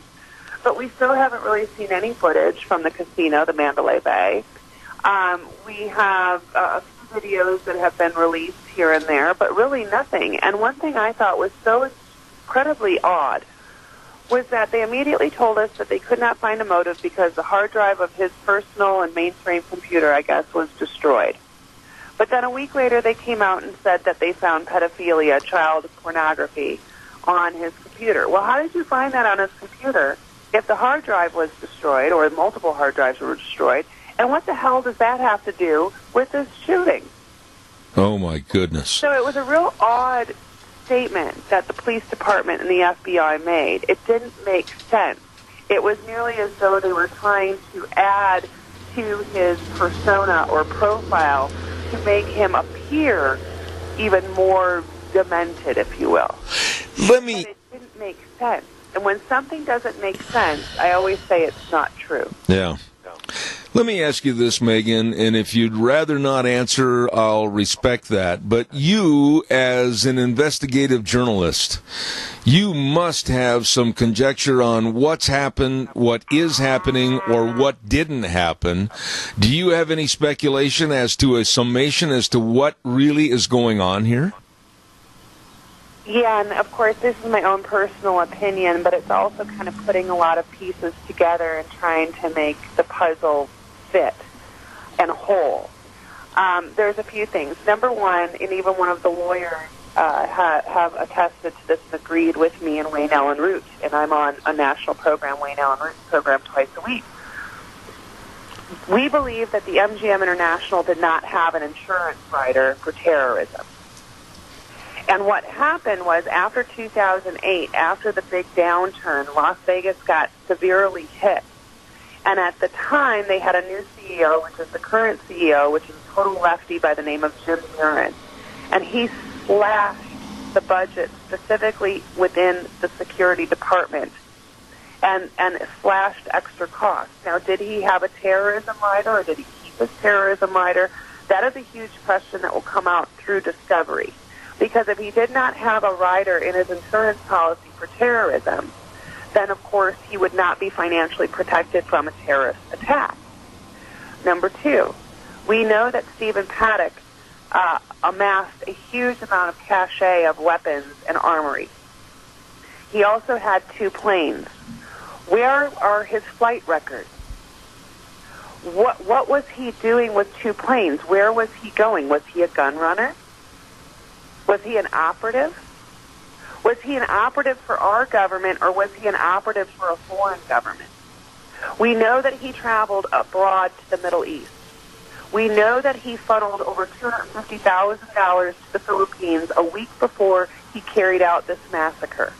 Where is that money? Where did it go? We know that the Philippines was an ISIS hotbed for a while, which is why the president of the Philippines established martial law. We also know that ISIS quadrupled down, which they've never done before, as far as this was their claim to fame. They were going to rain terror down on Vegas. We know that ISIS is a terror hotbed of activity as far as a target.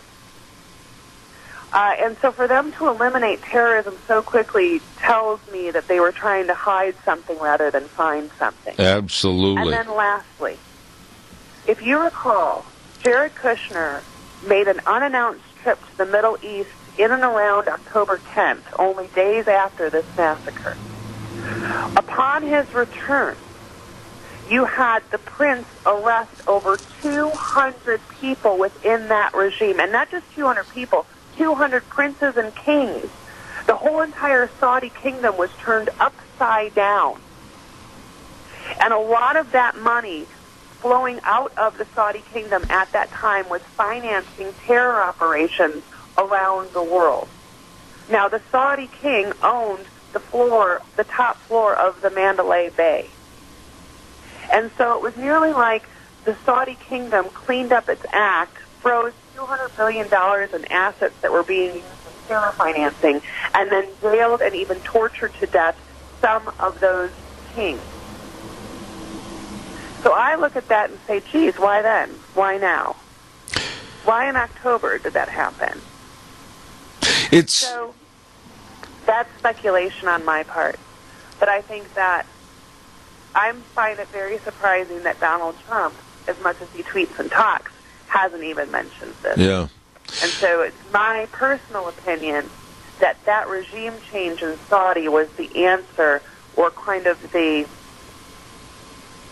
it was kind of the response to our massacre here. My goodness. We, I believe, still have a caller on the line with a question. Caller, if you're there, please, quickly on the air you are. Thank you. Yes, thank you, and thank you, Megan, for sticking to your guns. That's kind of a rugged report, but anyway, your biggest enemy here that I see is the attorneys. Now, the MGM put on a function there, and all these people showed up. Okay, some of these people that showed up were not even injured, but yet these sleazy attorneys, and I don't mean all of them, I mean the sleazy ones, will go out and solicit these people, and they'll say, well, I wasn't hurt or anything. That don't make any difference. You were there. Well, we can take this case and it won't cost you a dime. That's what your problem is. All right, let me have her respond. I'm almost out of time. Megan, go ahead, please, to the caller. Well, that's always the case, right? I mean, if it weren't for slimy attorneys, what kind of attorneys would there be? You know, that's just a consequence of our society and how, legally adept we are as far as, kind of jumping into the fray as far as suing everybody for anything at any time. However, a lot of the plaintiffs do have a very solid case. And, we cannot overlook that. I blame the attorneys for the MGM International for filing a lawsuit against the victims. However, it may protect their client, yet now they've exposed their client in that their client has been caught in doublespeak. They can't immediately say it wasn't a terrorist attack and then try to protect themselves legally by saying it was a terrorist. Yeah.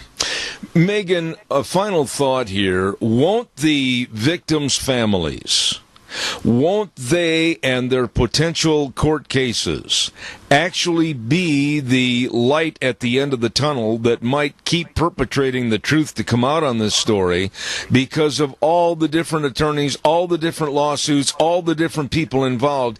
Isn't that going to be a catalyst to keep this story open and available for the truth to finally be prevalent? Exactly, and that's what's called discovery. And so I think we're going to find a lot out in the discovery process.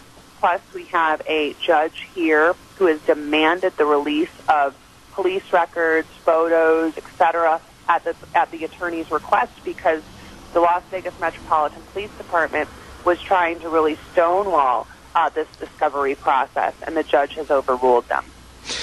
All I can say is God bless you for all the work that you do, and excellent job on the radio, and I thank you. Megan Barth, the co-chair of the Media Equality Project and national spokeswoman for MediaEqualizer.com. Thank you, Megan. God bless. Come back soon.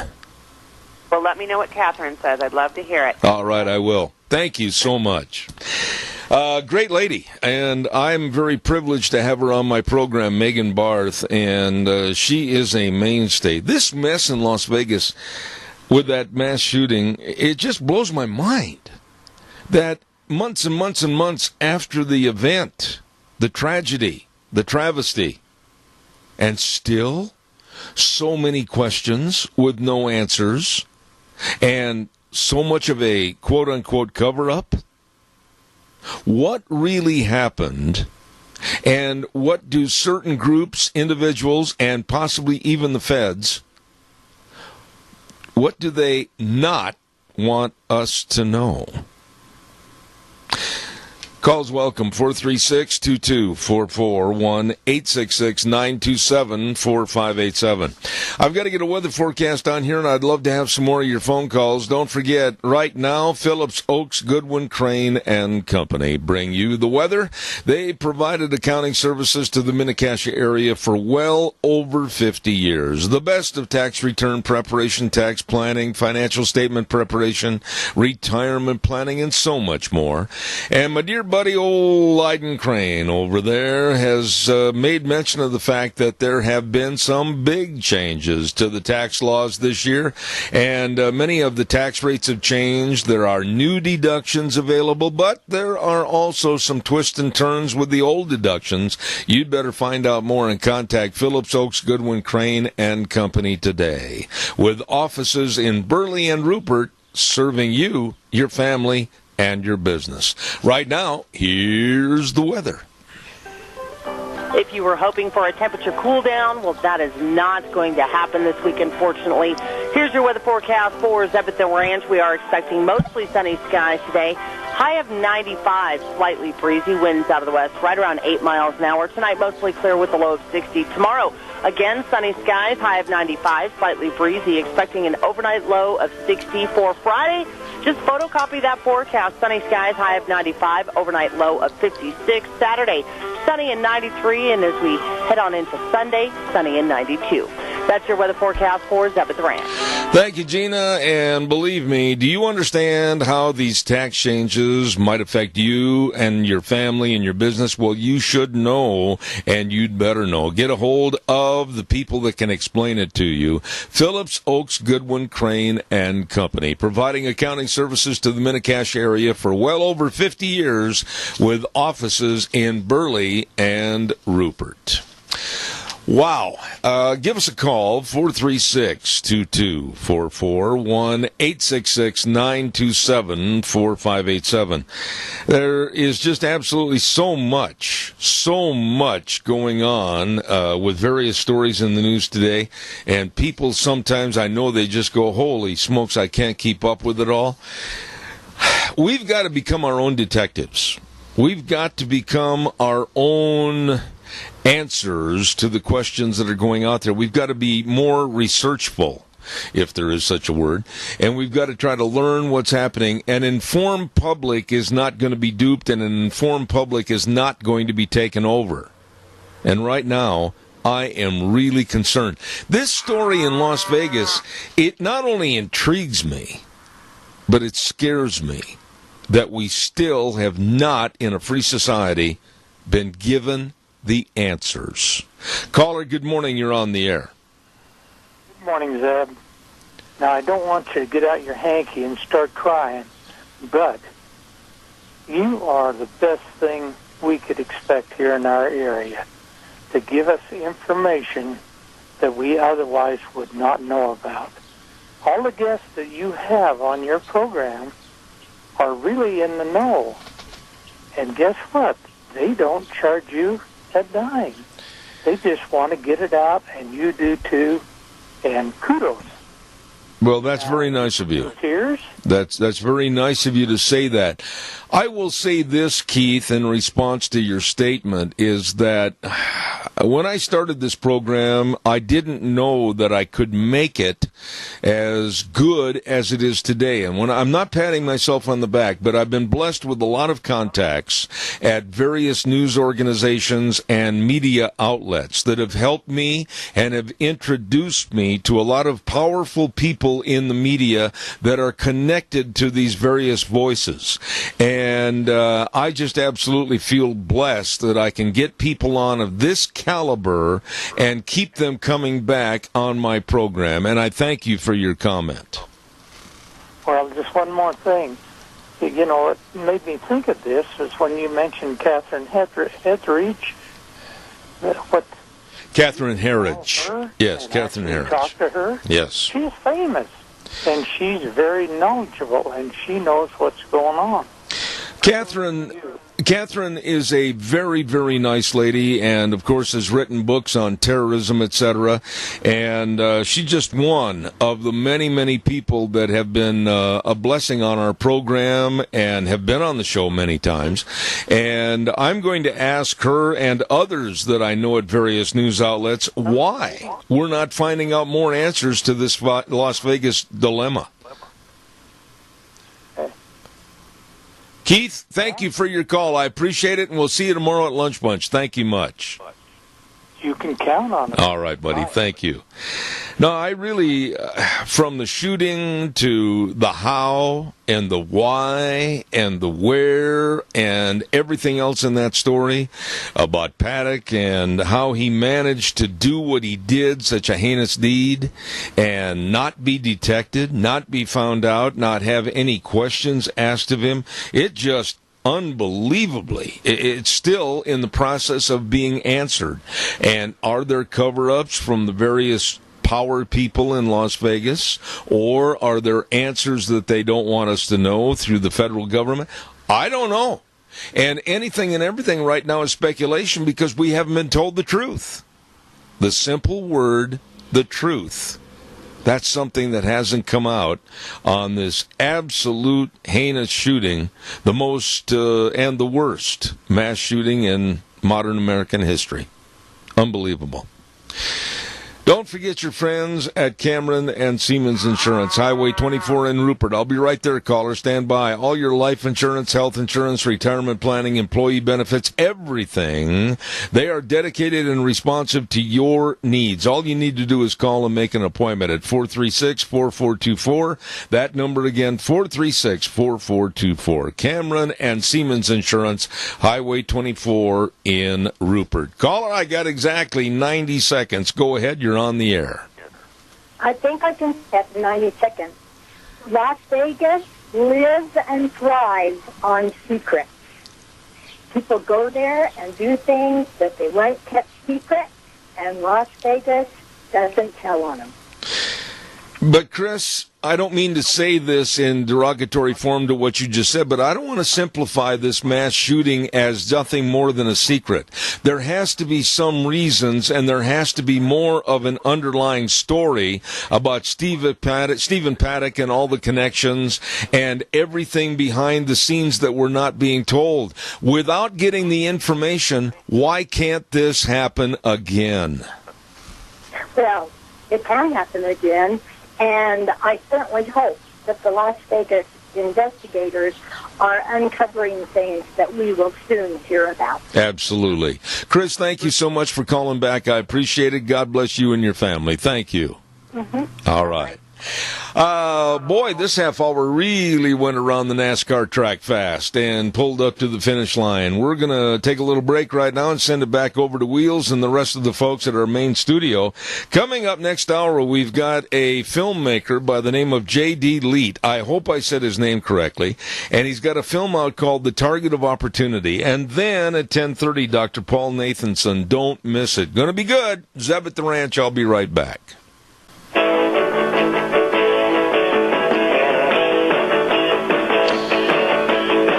Oh, good morning. Hour number 3 on this July 2-5. Good morning. I'm Zeb Bell, Zeb at the Ranch with our major sponsor, of course, your Magic Valley, Les Schwab Tire Centers, all 7 locations serving you. If you're getting ready for a road trip, you stop in and see your Magic Valley Les Schwab Tire Centers. Also, some of our great advertisers, including Burley Physical Therapy and Rehabilitation at 1263 Bennett Avenue, Suite 2 in Burley, helping you get back to being you. I've got to mention this auction coming up on this Saturday. It's the Sheen Living Estate Auction managed by the Bennett Boys Auction Service. Going to be at 11 o'clock on Saturday, July 28th, located over in Buell, Idaho, 1285 East 4400 North. Don't forget, it's going to be a really big sale. They say tractors, farm equipment, ATV trailers, all of this, along with shop equipment and tools, welding rods, helmets, grinders, everything, lawn and garden items, and riding lawn mowers, miscellaneous items, a handicap scooter to ride along. All this managed by the Bennett Boys Auction Service with my good buddy Joe Bennett, 539-0111, the number to call. Sheen Living Estate Auction over in Buell this Saturday, managed by the Bennett Boys Auction Service. No sale too big, no sale too small. The Bennett Boys, they sell them all. Okay, he should have been given that information so that he could get them on the air. Evidently, our guest is not ready. Is that correct?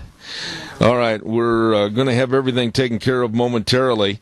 And we have with us, in just a moment, a gentleman that is a film producer of a new film called Target of Opportunity from the director J.D. Leet. Do we have him on the air and ready to go?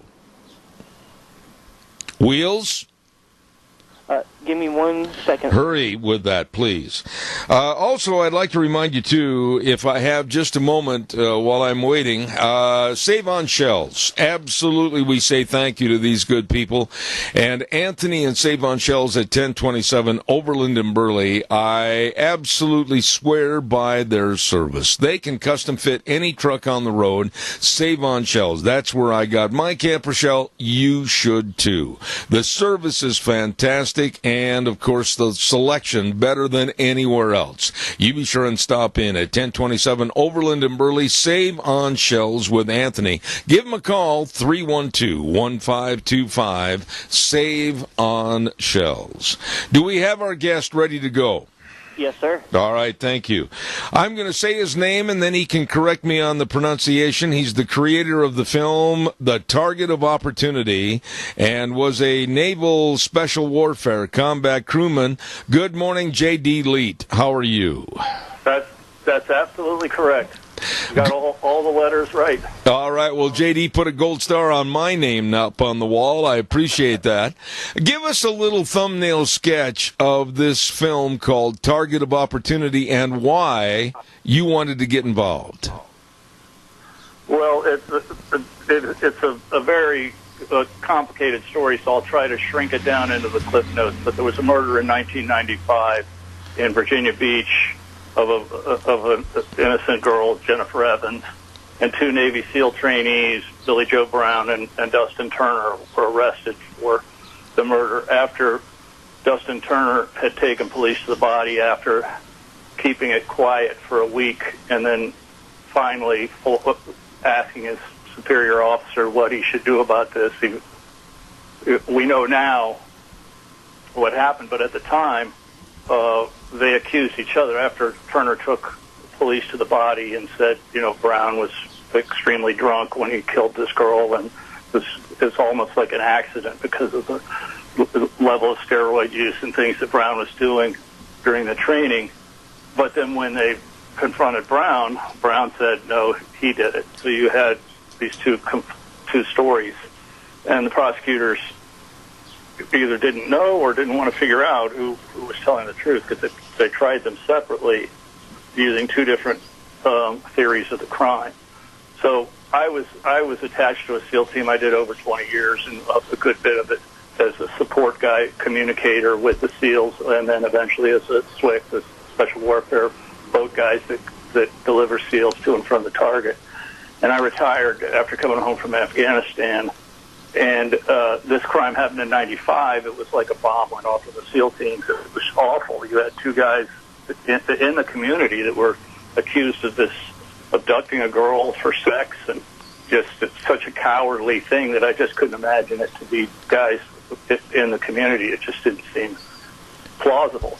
But, of course, I wasn't in any position to do anything about it at the time, but I studied and planned to be a documentary filmmaker when I got out of the military, and was prepared to do it when I got out, and found out that Billy Joe Brown had written to his lawyer in 1999, March of 1999, saying that he had lied the entire time and that Turner was telling the truth. Oh, my. And it took until 2008 to get, the state didn't do anything about it, and in fact his lawyer didn't do any, Brown's lawyer didn't do anything about it. And but I filmed him on the stand confessing, and people can watch the entire testimony if they want to at my site, at my website, neargeniusfilms.com. All the transcripts are there. So I started documenting this case in 2005 and went into prison and interviewed all the main players except for the prosecutors and the police, because Brown's confession puts them in a very tough spot, much like DNA clearing people when DNA clears the wrongfully convicted, you go back and look into these cases, obviously there's mistakes. There's no way that you can convict innocent people without, testimony that's perjured, different things. Right. So I put the film, even with Brown's confession on the stand, and the judge in that case found he was credible and said that Turner's verdict should be vacated. The Court of Appeals, upon which the judge, the prosecutor, Bob Humphreys, from that case, sits on the Court of Appeals now, with mostly prosecutors, they overruled that. First time it's ever been done.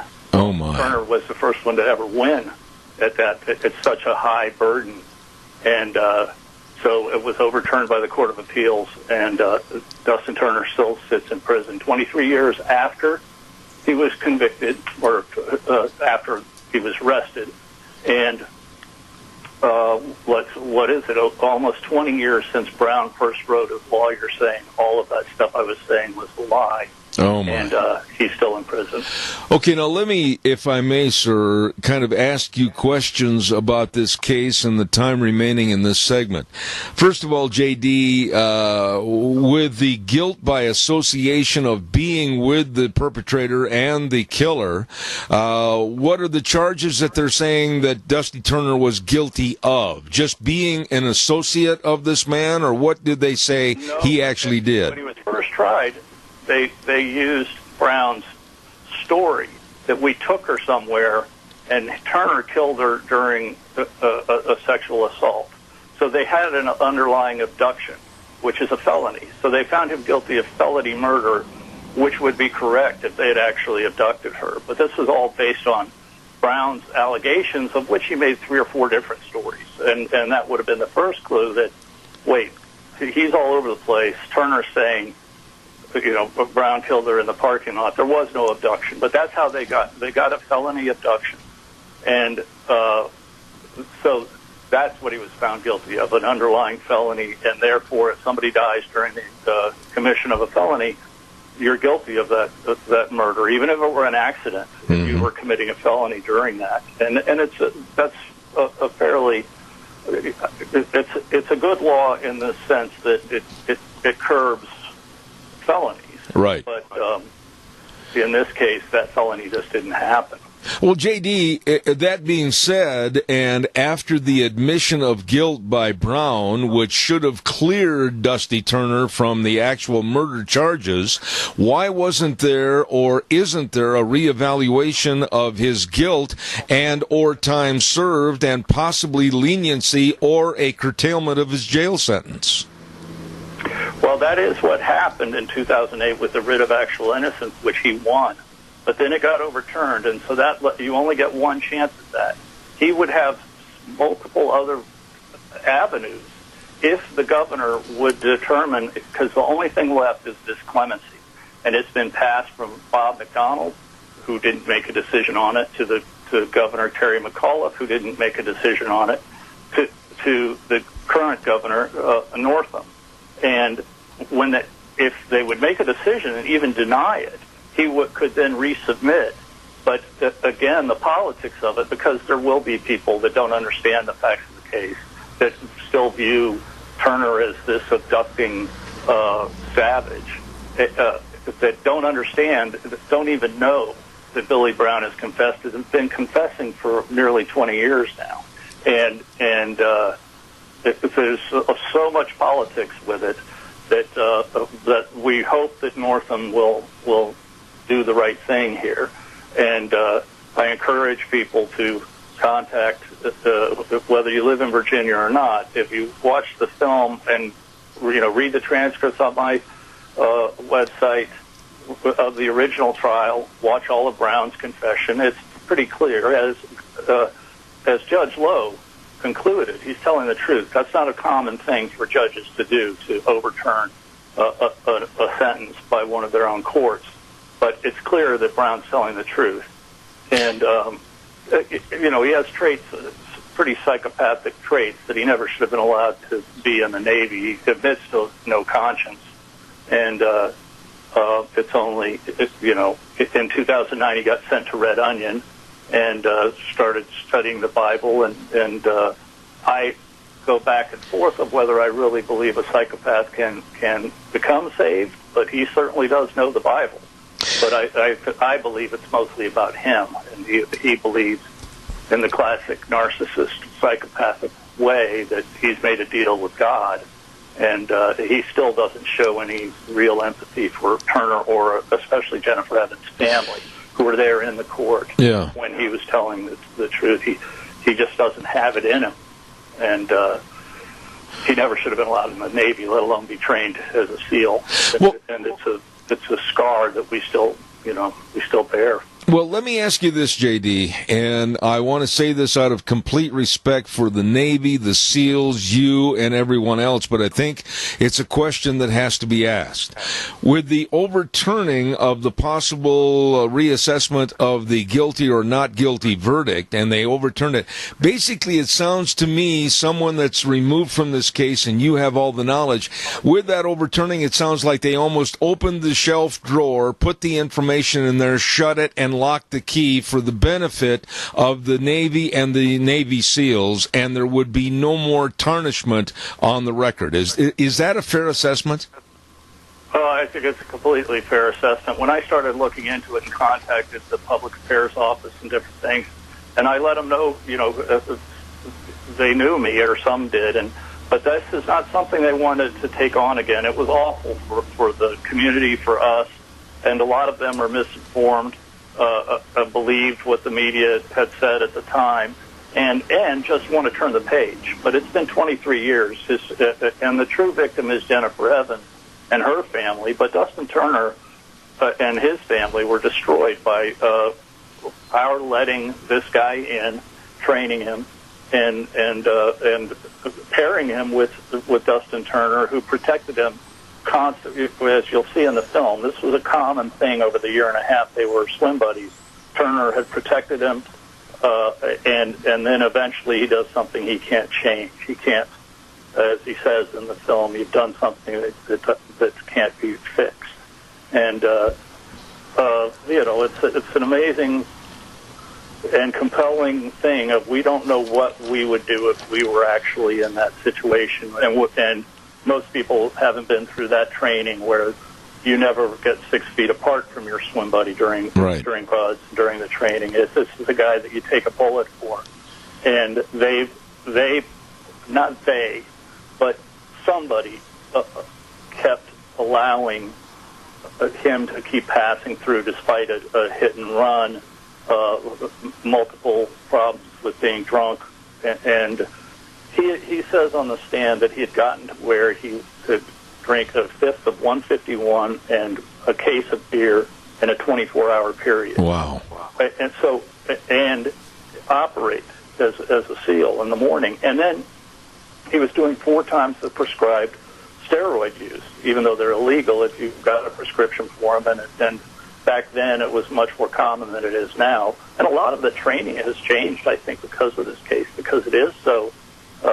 We need to be careful about what we're training our guys. Yeah. There's combat, and then there's innocent civilian girls.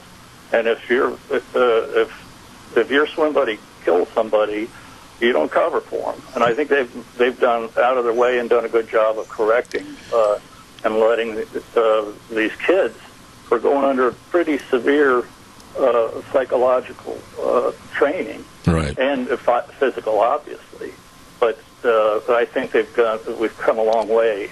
That somebody like Billy Brown would never be allowed into the SEAL teams. Well, when they do the psychological evaluation, etc., has all changed. Right. Let me ask you this, J.D., and I've got just a couple of minutes left, but now this documentary called Target of Opportunity, I'm sure that you're trying to market it and play it so that it will be of aid and assistance to the Turner family in the possible renegotiation or reevaluation of his case to get him released. But are those doors of opportunity available to you so that people can see this and understand this case more effectively? Absolutely. It's on iTunes, and it's on Amazon Prime. So if you have Amazon Prime, you can watch it for free. You can just go to my website, neargeniusfilms.com, click on the links to take you to them. And like I said, a lot of information is on my website that's not even in the film. Some behind the scenes of how I got particular information, tapes, interrogation tapes that I was told didn't exist, that did. And that's what really started me down this road of this is more than just a mistake.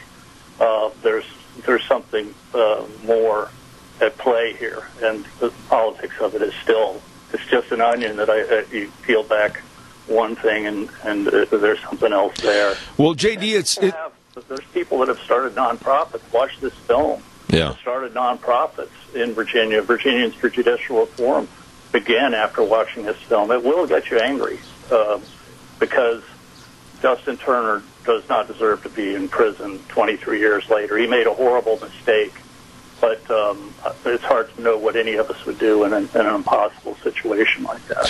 You know, it sounds to me after the fact, and that's just all it is. It sounds to me like you, J.D. Leet, are a man on a mission, and it sounds like you've developed a kinship or a bonding with the Turner family to the point where you just want justice to prevail. Is that a correct assumption? I don't think that. I mean, I obviously have a relationship with his mother and things because they allowed me to interview them. But that's true of Eric. But my job was to deliver seals to and from the target. We never leave anybody behind. And the first time I left that prison with my recordings, I just felt like I was leaving a kid, a young SEAL, at the edge of a jungle in South America or a mountain in Afghanistan. Or we don't leave people behind, and I think that's what drives me and drove me to complete this thing. And it's a very compelling story, but my drive is about getting justice, and that's the family. Obviously, it would be good for them, but the truth is what drives me. Absolutely. Now, again, I'm going to ask you to repeat it again so my audience can be completely aware. The documentary is called Target of Opportunity, and please tell everyone again how they can witness and view this documentary.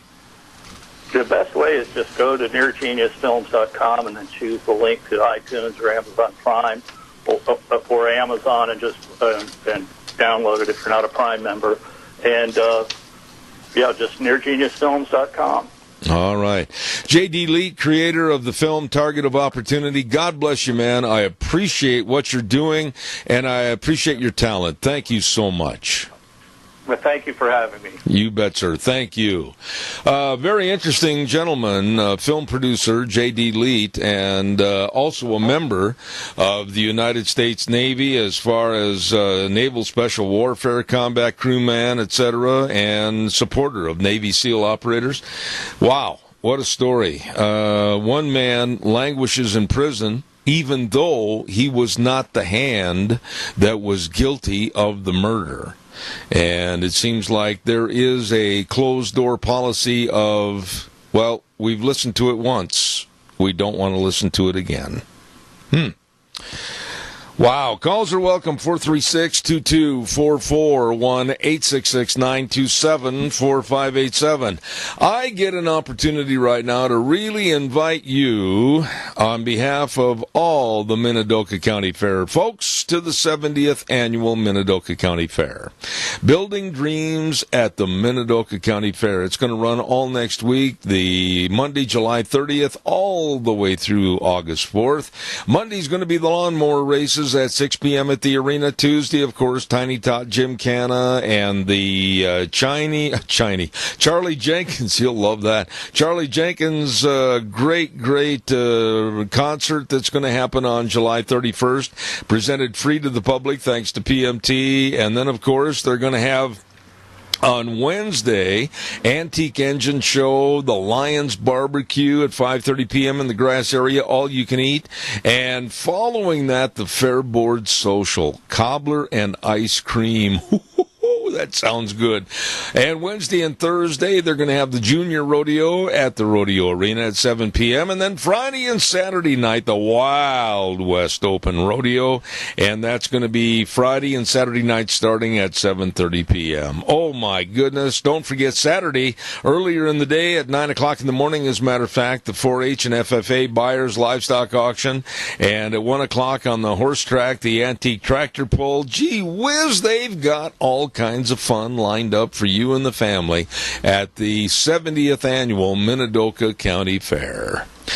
I want to remind you tomorrow, we are going to be over at Denny's Restaurant at 11:30 for Zeb's Lunch Bunch. Please be there. Bring your friends and neighbors and relatives.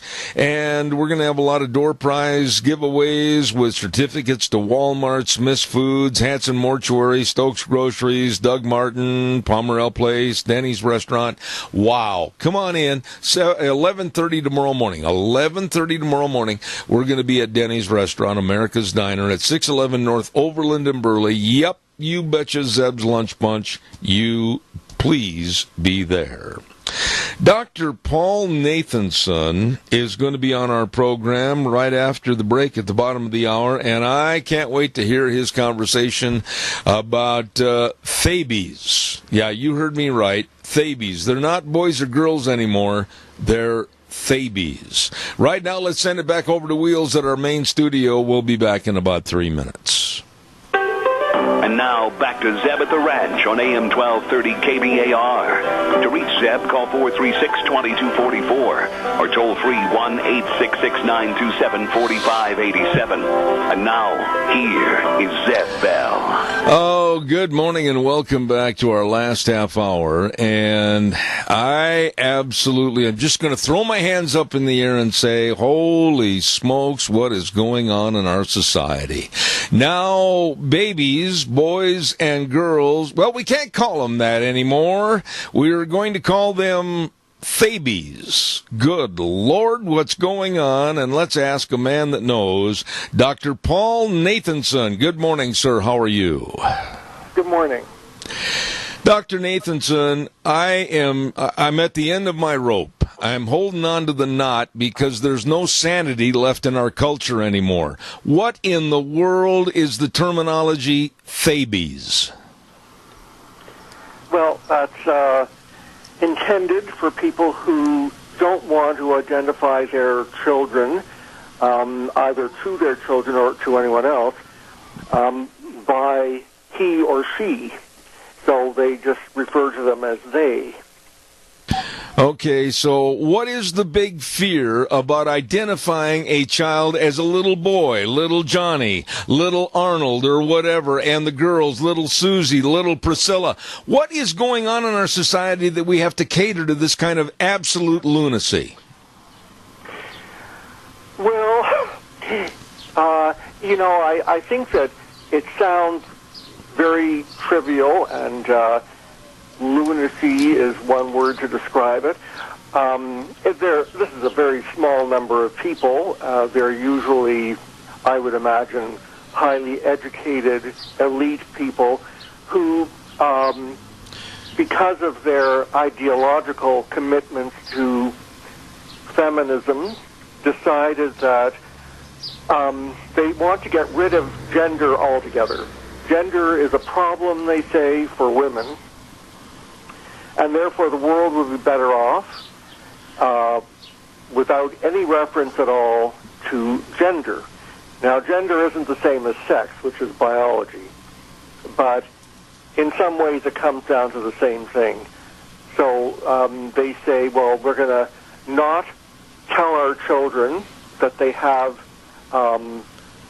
sexual or gender characteristics, and they can discover for themselves when the time comes what they are, and they can say, well, I feel like a girl today, and maybe the next day I feel like a boy, and maybe the day after that I feel like something in between. Now, on the surface, this is all about freedom and choice and egalitarianism, but just beneath the surface there are some very disturbing elements. For one thing, these parents are engaging in a kind of experimentation on their children. Right. And, you know, in research, we learned long ago that human subjects in research must always be able to give their informed consent. And obviously children are, by definition, incapable of giving informed consent. So the parents are really experimenting on their children. And in addition, they're experimenting on a larger scale with society as a whole, the idea being that we could create utopia if only we got rid of gender. Oh, my. Now, we don't know what kind of results this is going to have. Nobody knows. There are always unforeseen consequences whenever any experiment is performed, whether it's scientific or any other. Let me say this, Dr. Nathanson, and I will revert back to the words you used a few moments ago, that these parents, are highly educated and elite. I take issue with those words because I don't think they're highly educated. I don't think they could pass a sophomoric biology class, and I certainly don't consider it elite when you're actually performing a type of child abuse on your own children by keeping them in the dark and vague about the realities of life. Well, I use the word elite with quotation marks. They usually are people who have gone to university. Whether that university actually educates people is another matter. That's a whole other topic.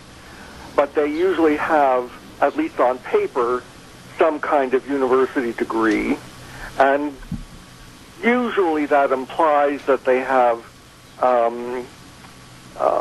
enough, they have read enough or thought enough about ideology to make these choices.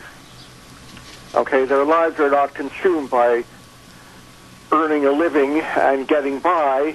They have time to indulge in, I would call it, political and ideological fantasies. Mm-hmm. I would agree with everything you said there, and I'm certainly glad that you laid it out on the table face up. But when you look at this, the Thabies, and it's not just a small number, I don't think, that are involved in this kind of lunacy.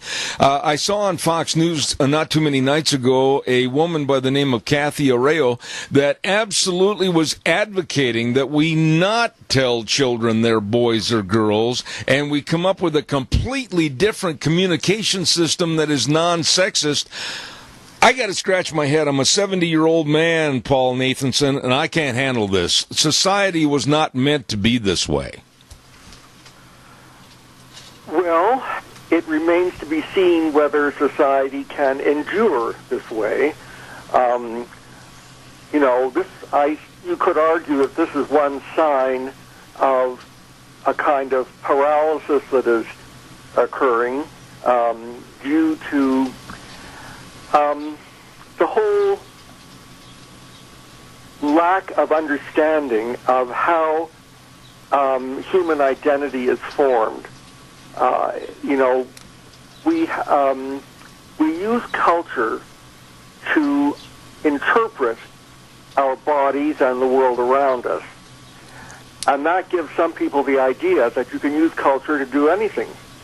But it's not true. In fact, there are limits, there are constraints on freedom.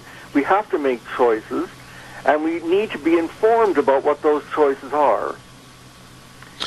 Now, I think telling children that they can be either men or women or girls or boys or hermaphrodites or in between or trans really is kind of delusional, because in fact those choices don't really exist, certainly not yet. It's all very well when you're at home. You can play with any toys you want and call each other whatever names you want. But of course, when you enter the larger world, whether it's in school or later on with jobs, the world has its own expectations, and children who have been protected from those will have to learn very quickly how to how to adjust to the world standard. Yeah. You know, Dr. Nathanson, I am going to state this, and whether you believe or not, that's entirely your opinion, but I am a Christian and proud of it. And I believe with my heart of hearts that God never has made a mistake. And I believe he's looking on society today with tears in his eyes as to how absolutely ludicrous people, human beings, are twisting his absolute wonderful formation of males and females. And it absolutely has to be a note of sadness to the good Lord above. Well, I'm glad you mentioned religion. My field happens to be religious studies. And my interest, or area of specialization, is the ways in which political ideologies come to function very much in the same way as religions. Not entirely, but very much in the same way. Feminism has become what I call a secular religion.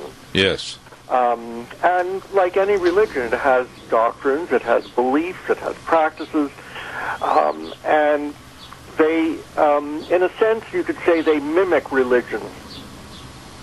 So people who are true believers in various kinds of feminism are as eager to practice their religion as you are. And it's just the way it is. But when you say that, practice your religion as I am, I believe in God and the Bible, and that holy men of God spoke as they were moved by the Holy Spirit to write the Bible, and they are putting a human twist and a humanistic attitude to their religion that is not God or biblically based. Oh yes, it's not Christianity, it's feminism. Yeah. And therein lies the problem with our society today. Just yesterday, Attorney General Jeff Sessions said, basically, we've got to get out of this snowflake attitude on the college campuses. We've got to have men and women grow up and be men and women in this great country. No more safe spaces, no more crying closets or little cuddly toys. Grow up and be a part of America. And I think this is another problem with what we're talking about with the Thebes. It is. These are all parts of the same problem. Refusal to see reality and think carefully about reality.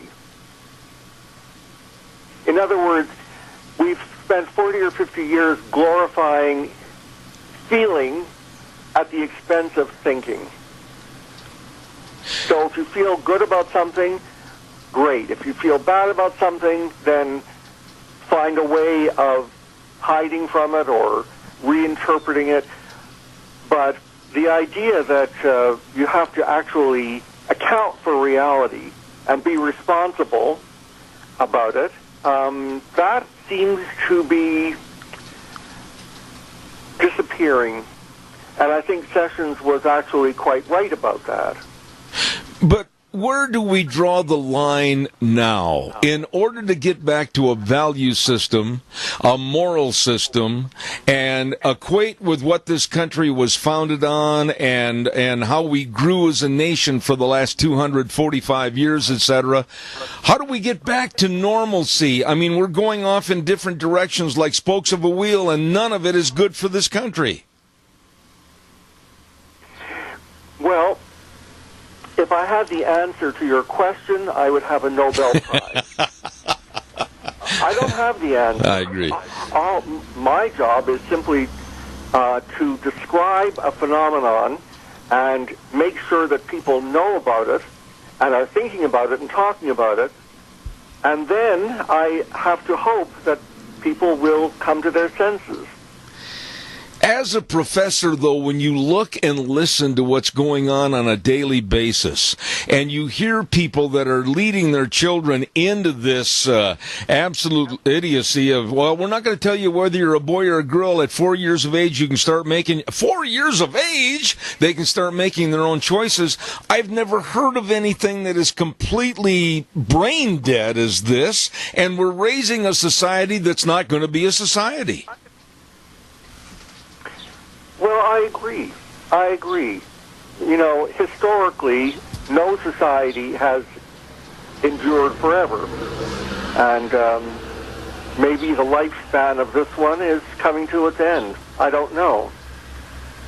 It would take a major change to turn this around. Because, you know, it's not just a few parents here and there who are doing this. There are many movements that are doing equally absurd things. I couldn't even enumerate all of them. I guess the main thing we need to do is question political ideologies, because every ideology can be questioned. They're just there's no such thing as an ideology that is beyond rational questions. Yeah.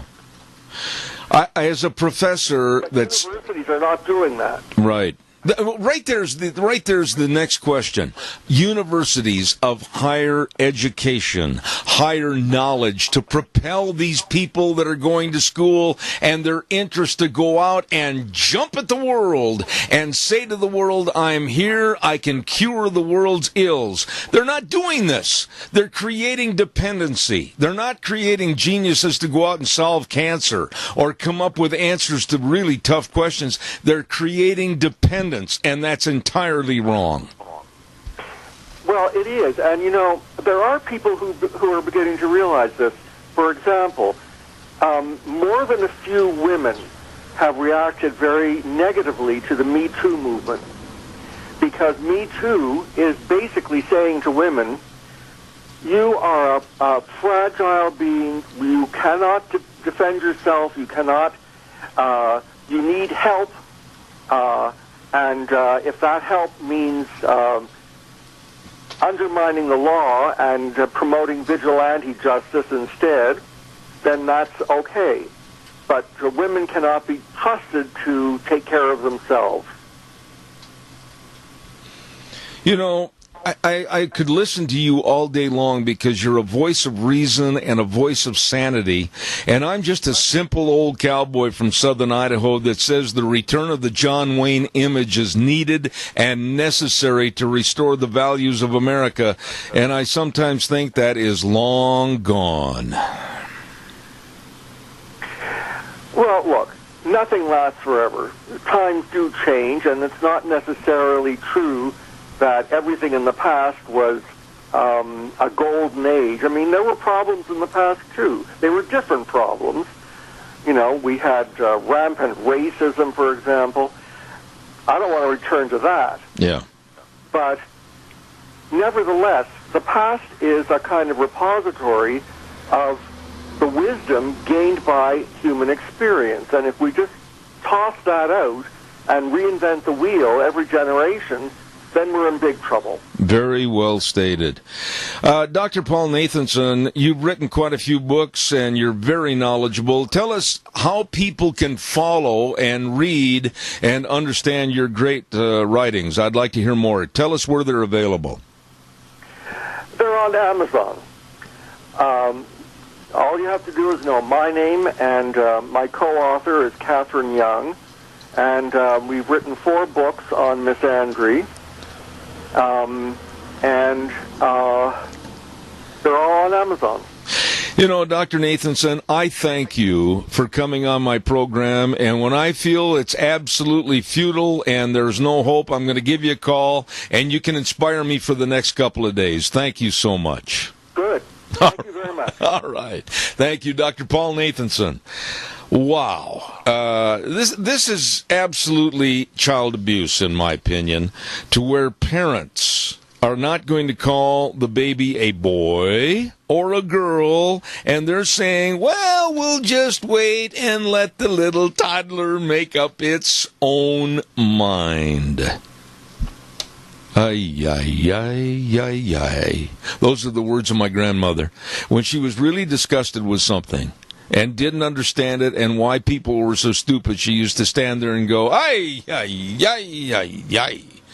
Thabies. babies are out. Neither boys nor girls, but now they're called babies. Wow, I need something stronger than lemonade right now.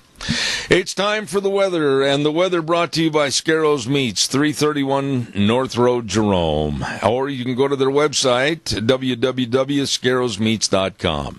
Number to call and find out more information, 324-7657. Delicious meats from Scarrows Meats. Anybody going to have a barbecue this weekend? Well, how about marinated pork ribs for only $1.99 per pound? I am not kidding. And they've got all the tri-tips, and they got other barbecue packages. You got to check it out. Oh, my. Delicious meats from Scarrows Meats in Jerome. Right now, here's Gina with the weather. If you were hoping for a temperature cool down, well, that is not going to happen this week, unfortunately. Here's your weather forecast for Zebedton Ranch. We are expecting mostly sunny skies today. High of 95, slightly breezy, winds out of the west, right around 8 miles an hour. Tonight, mostly clear with a low of 60. Tomorrow, again, sunny skies, high of 95, slightly breezy, expecting an overnight low of 60 for Friday. Just photocopy that forecast. Sunny skies, high of 95, overnight low of 56. Saturday, sunny and 93, and as we head on into Sunday, sunny and 92. That's your weather forecast for Zebedton Ranch.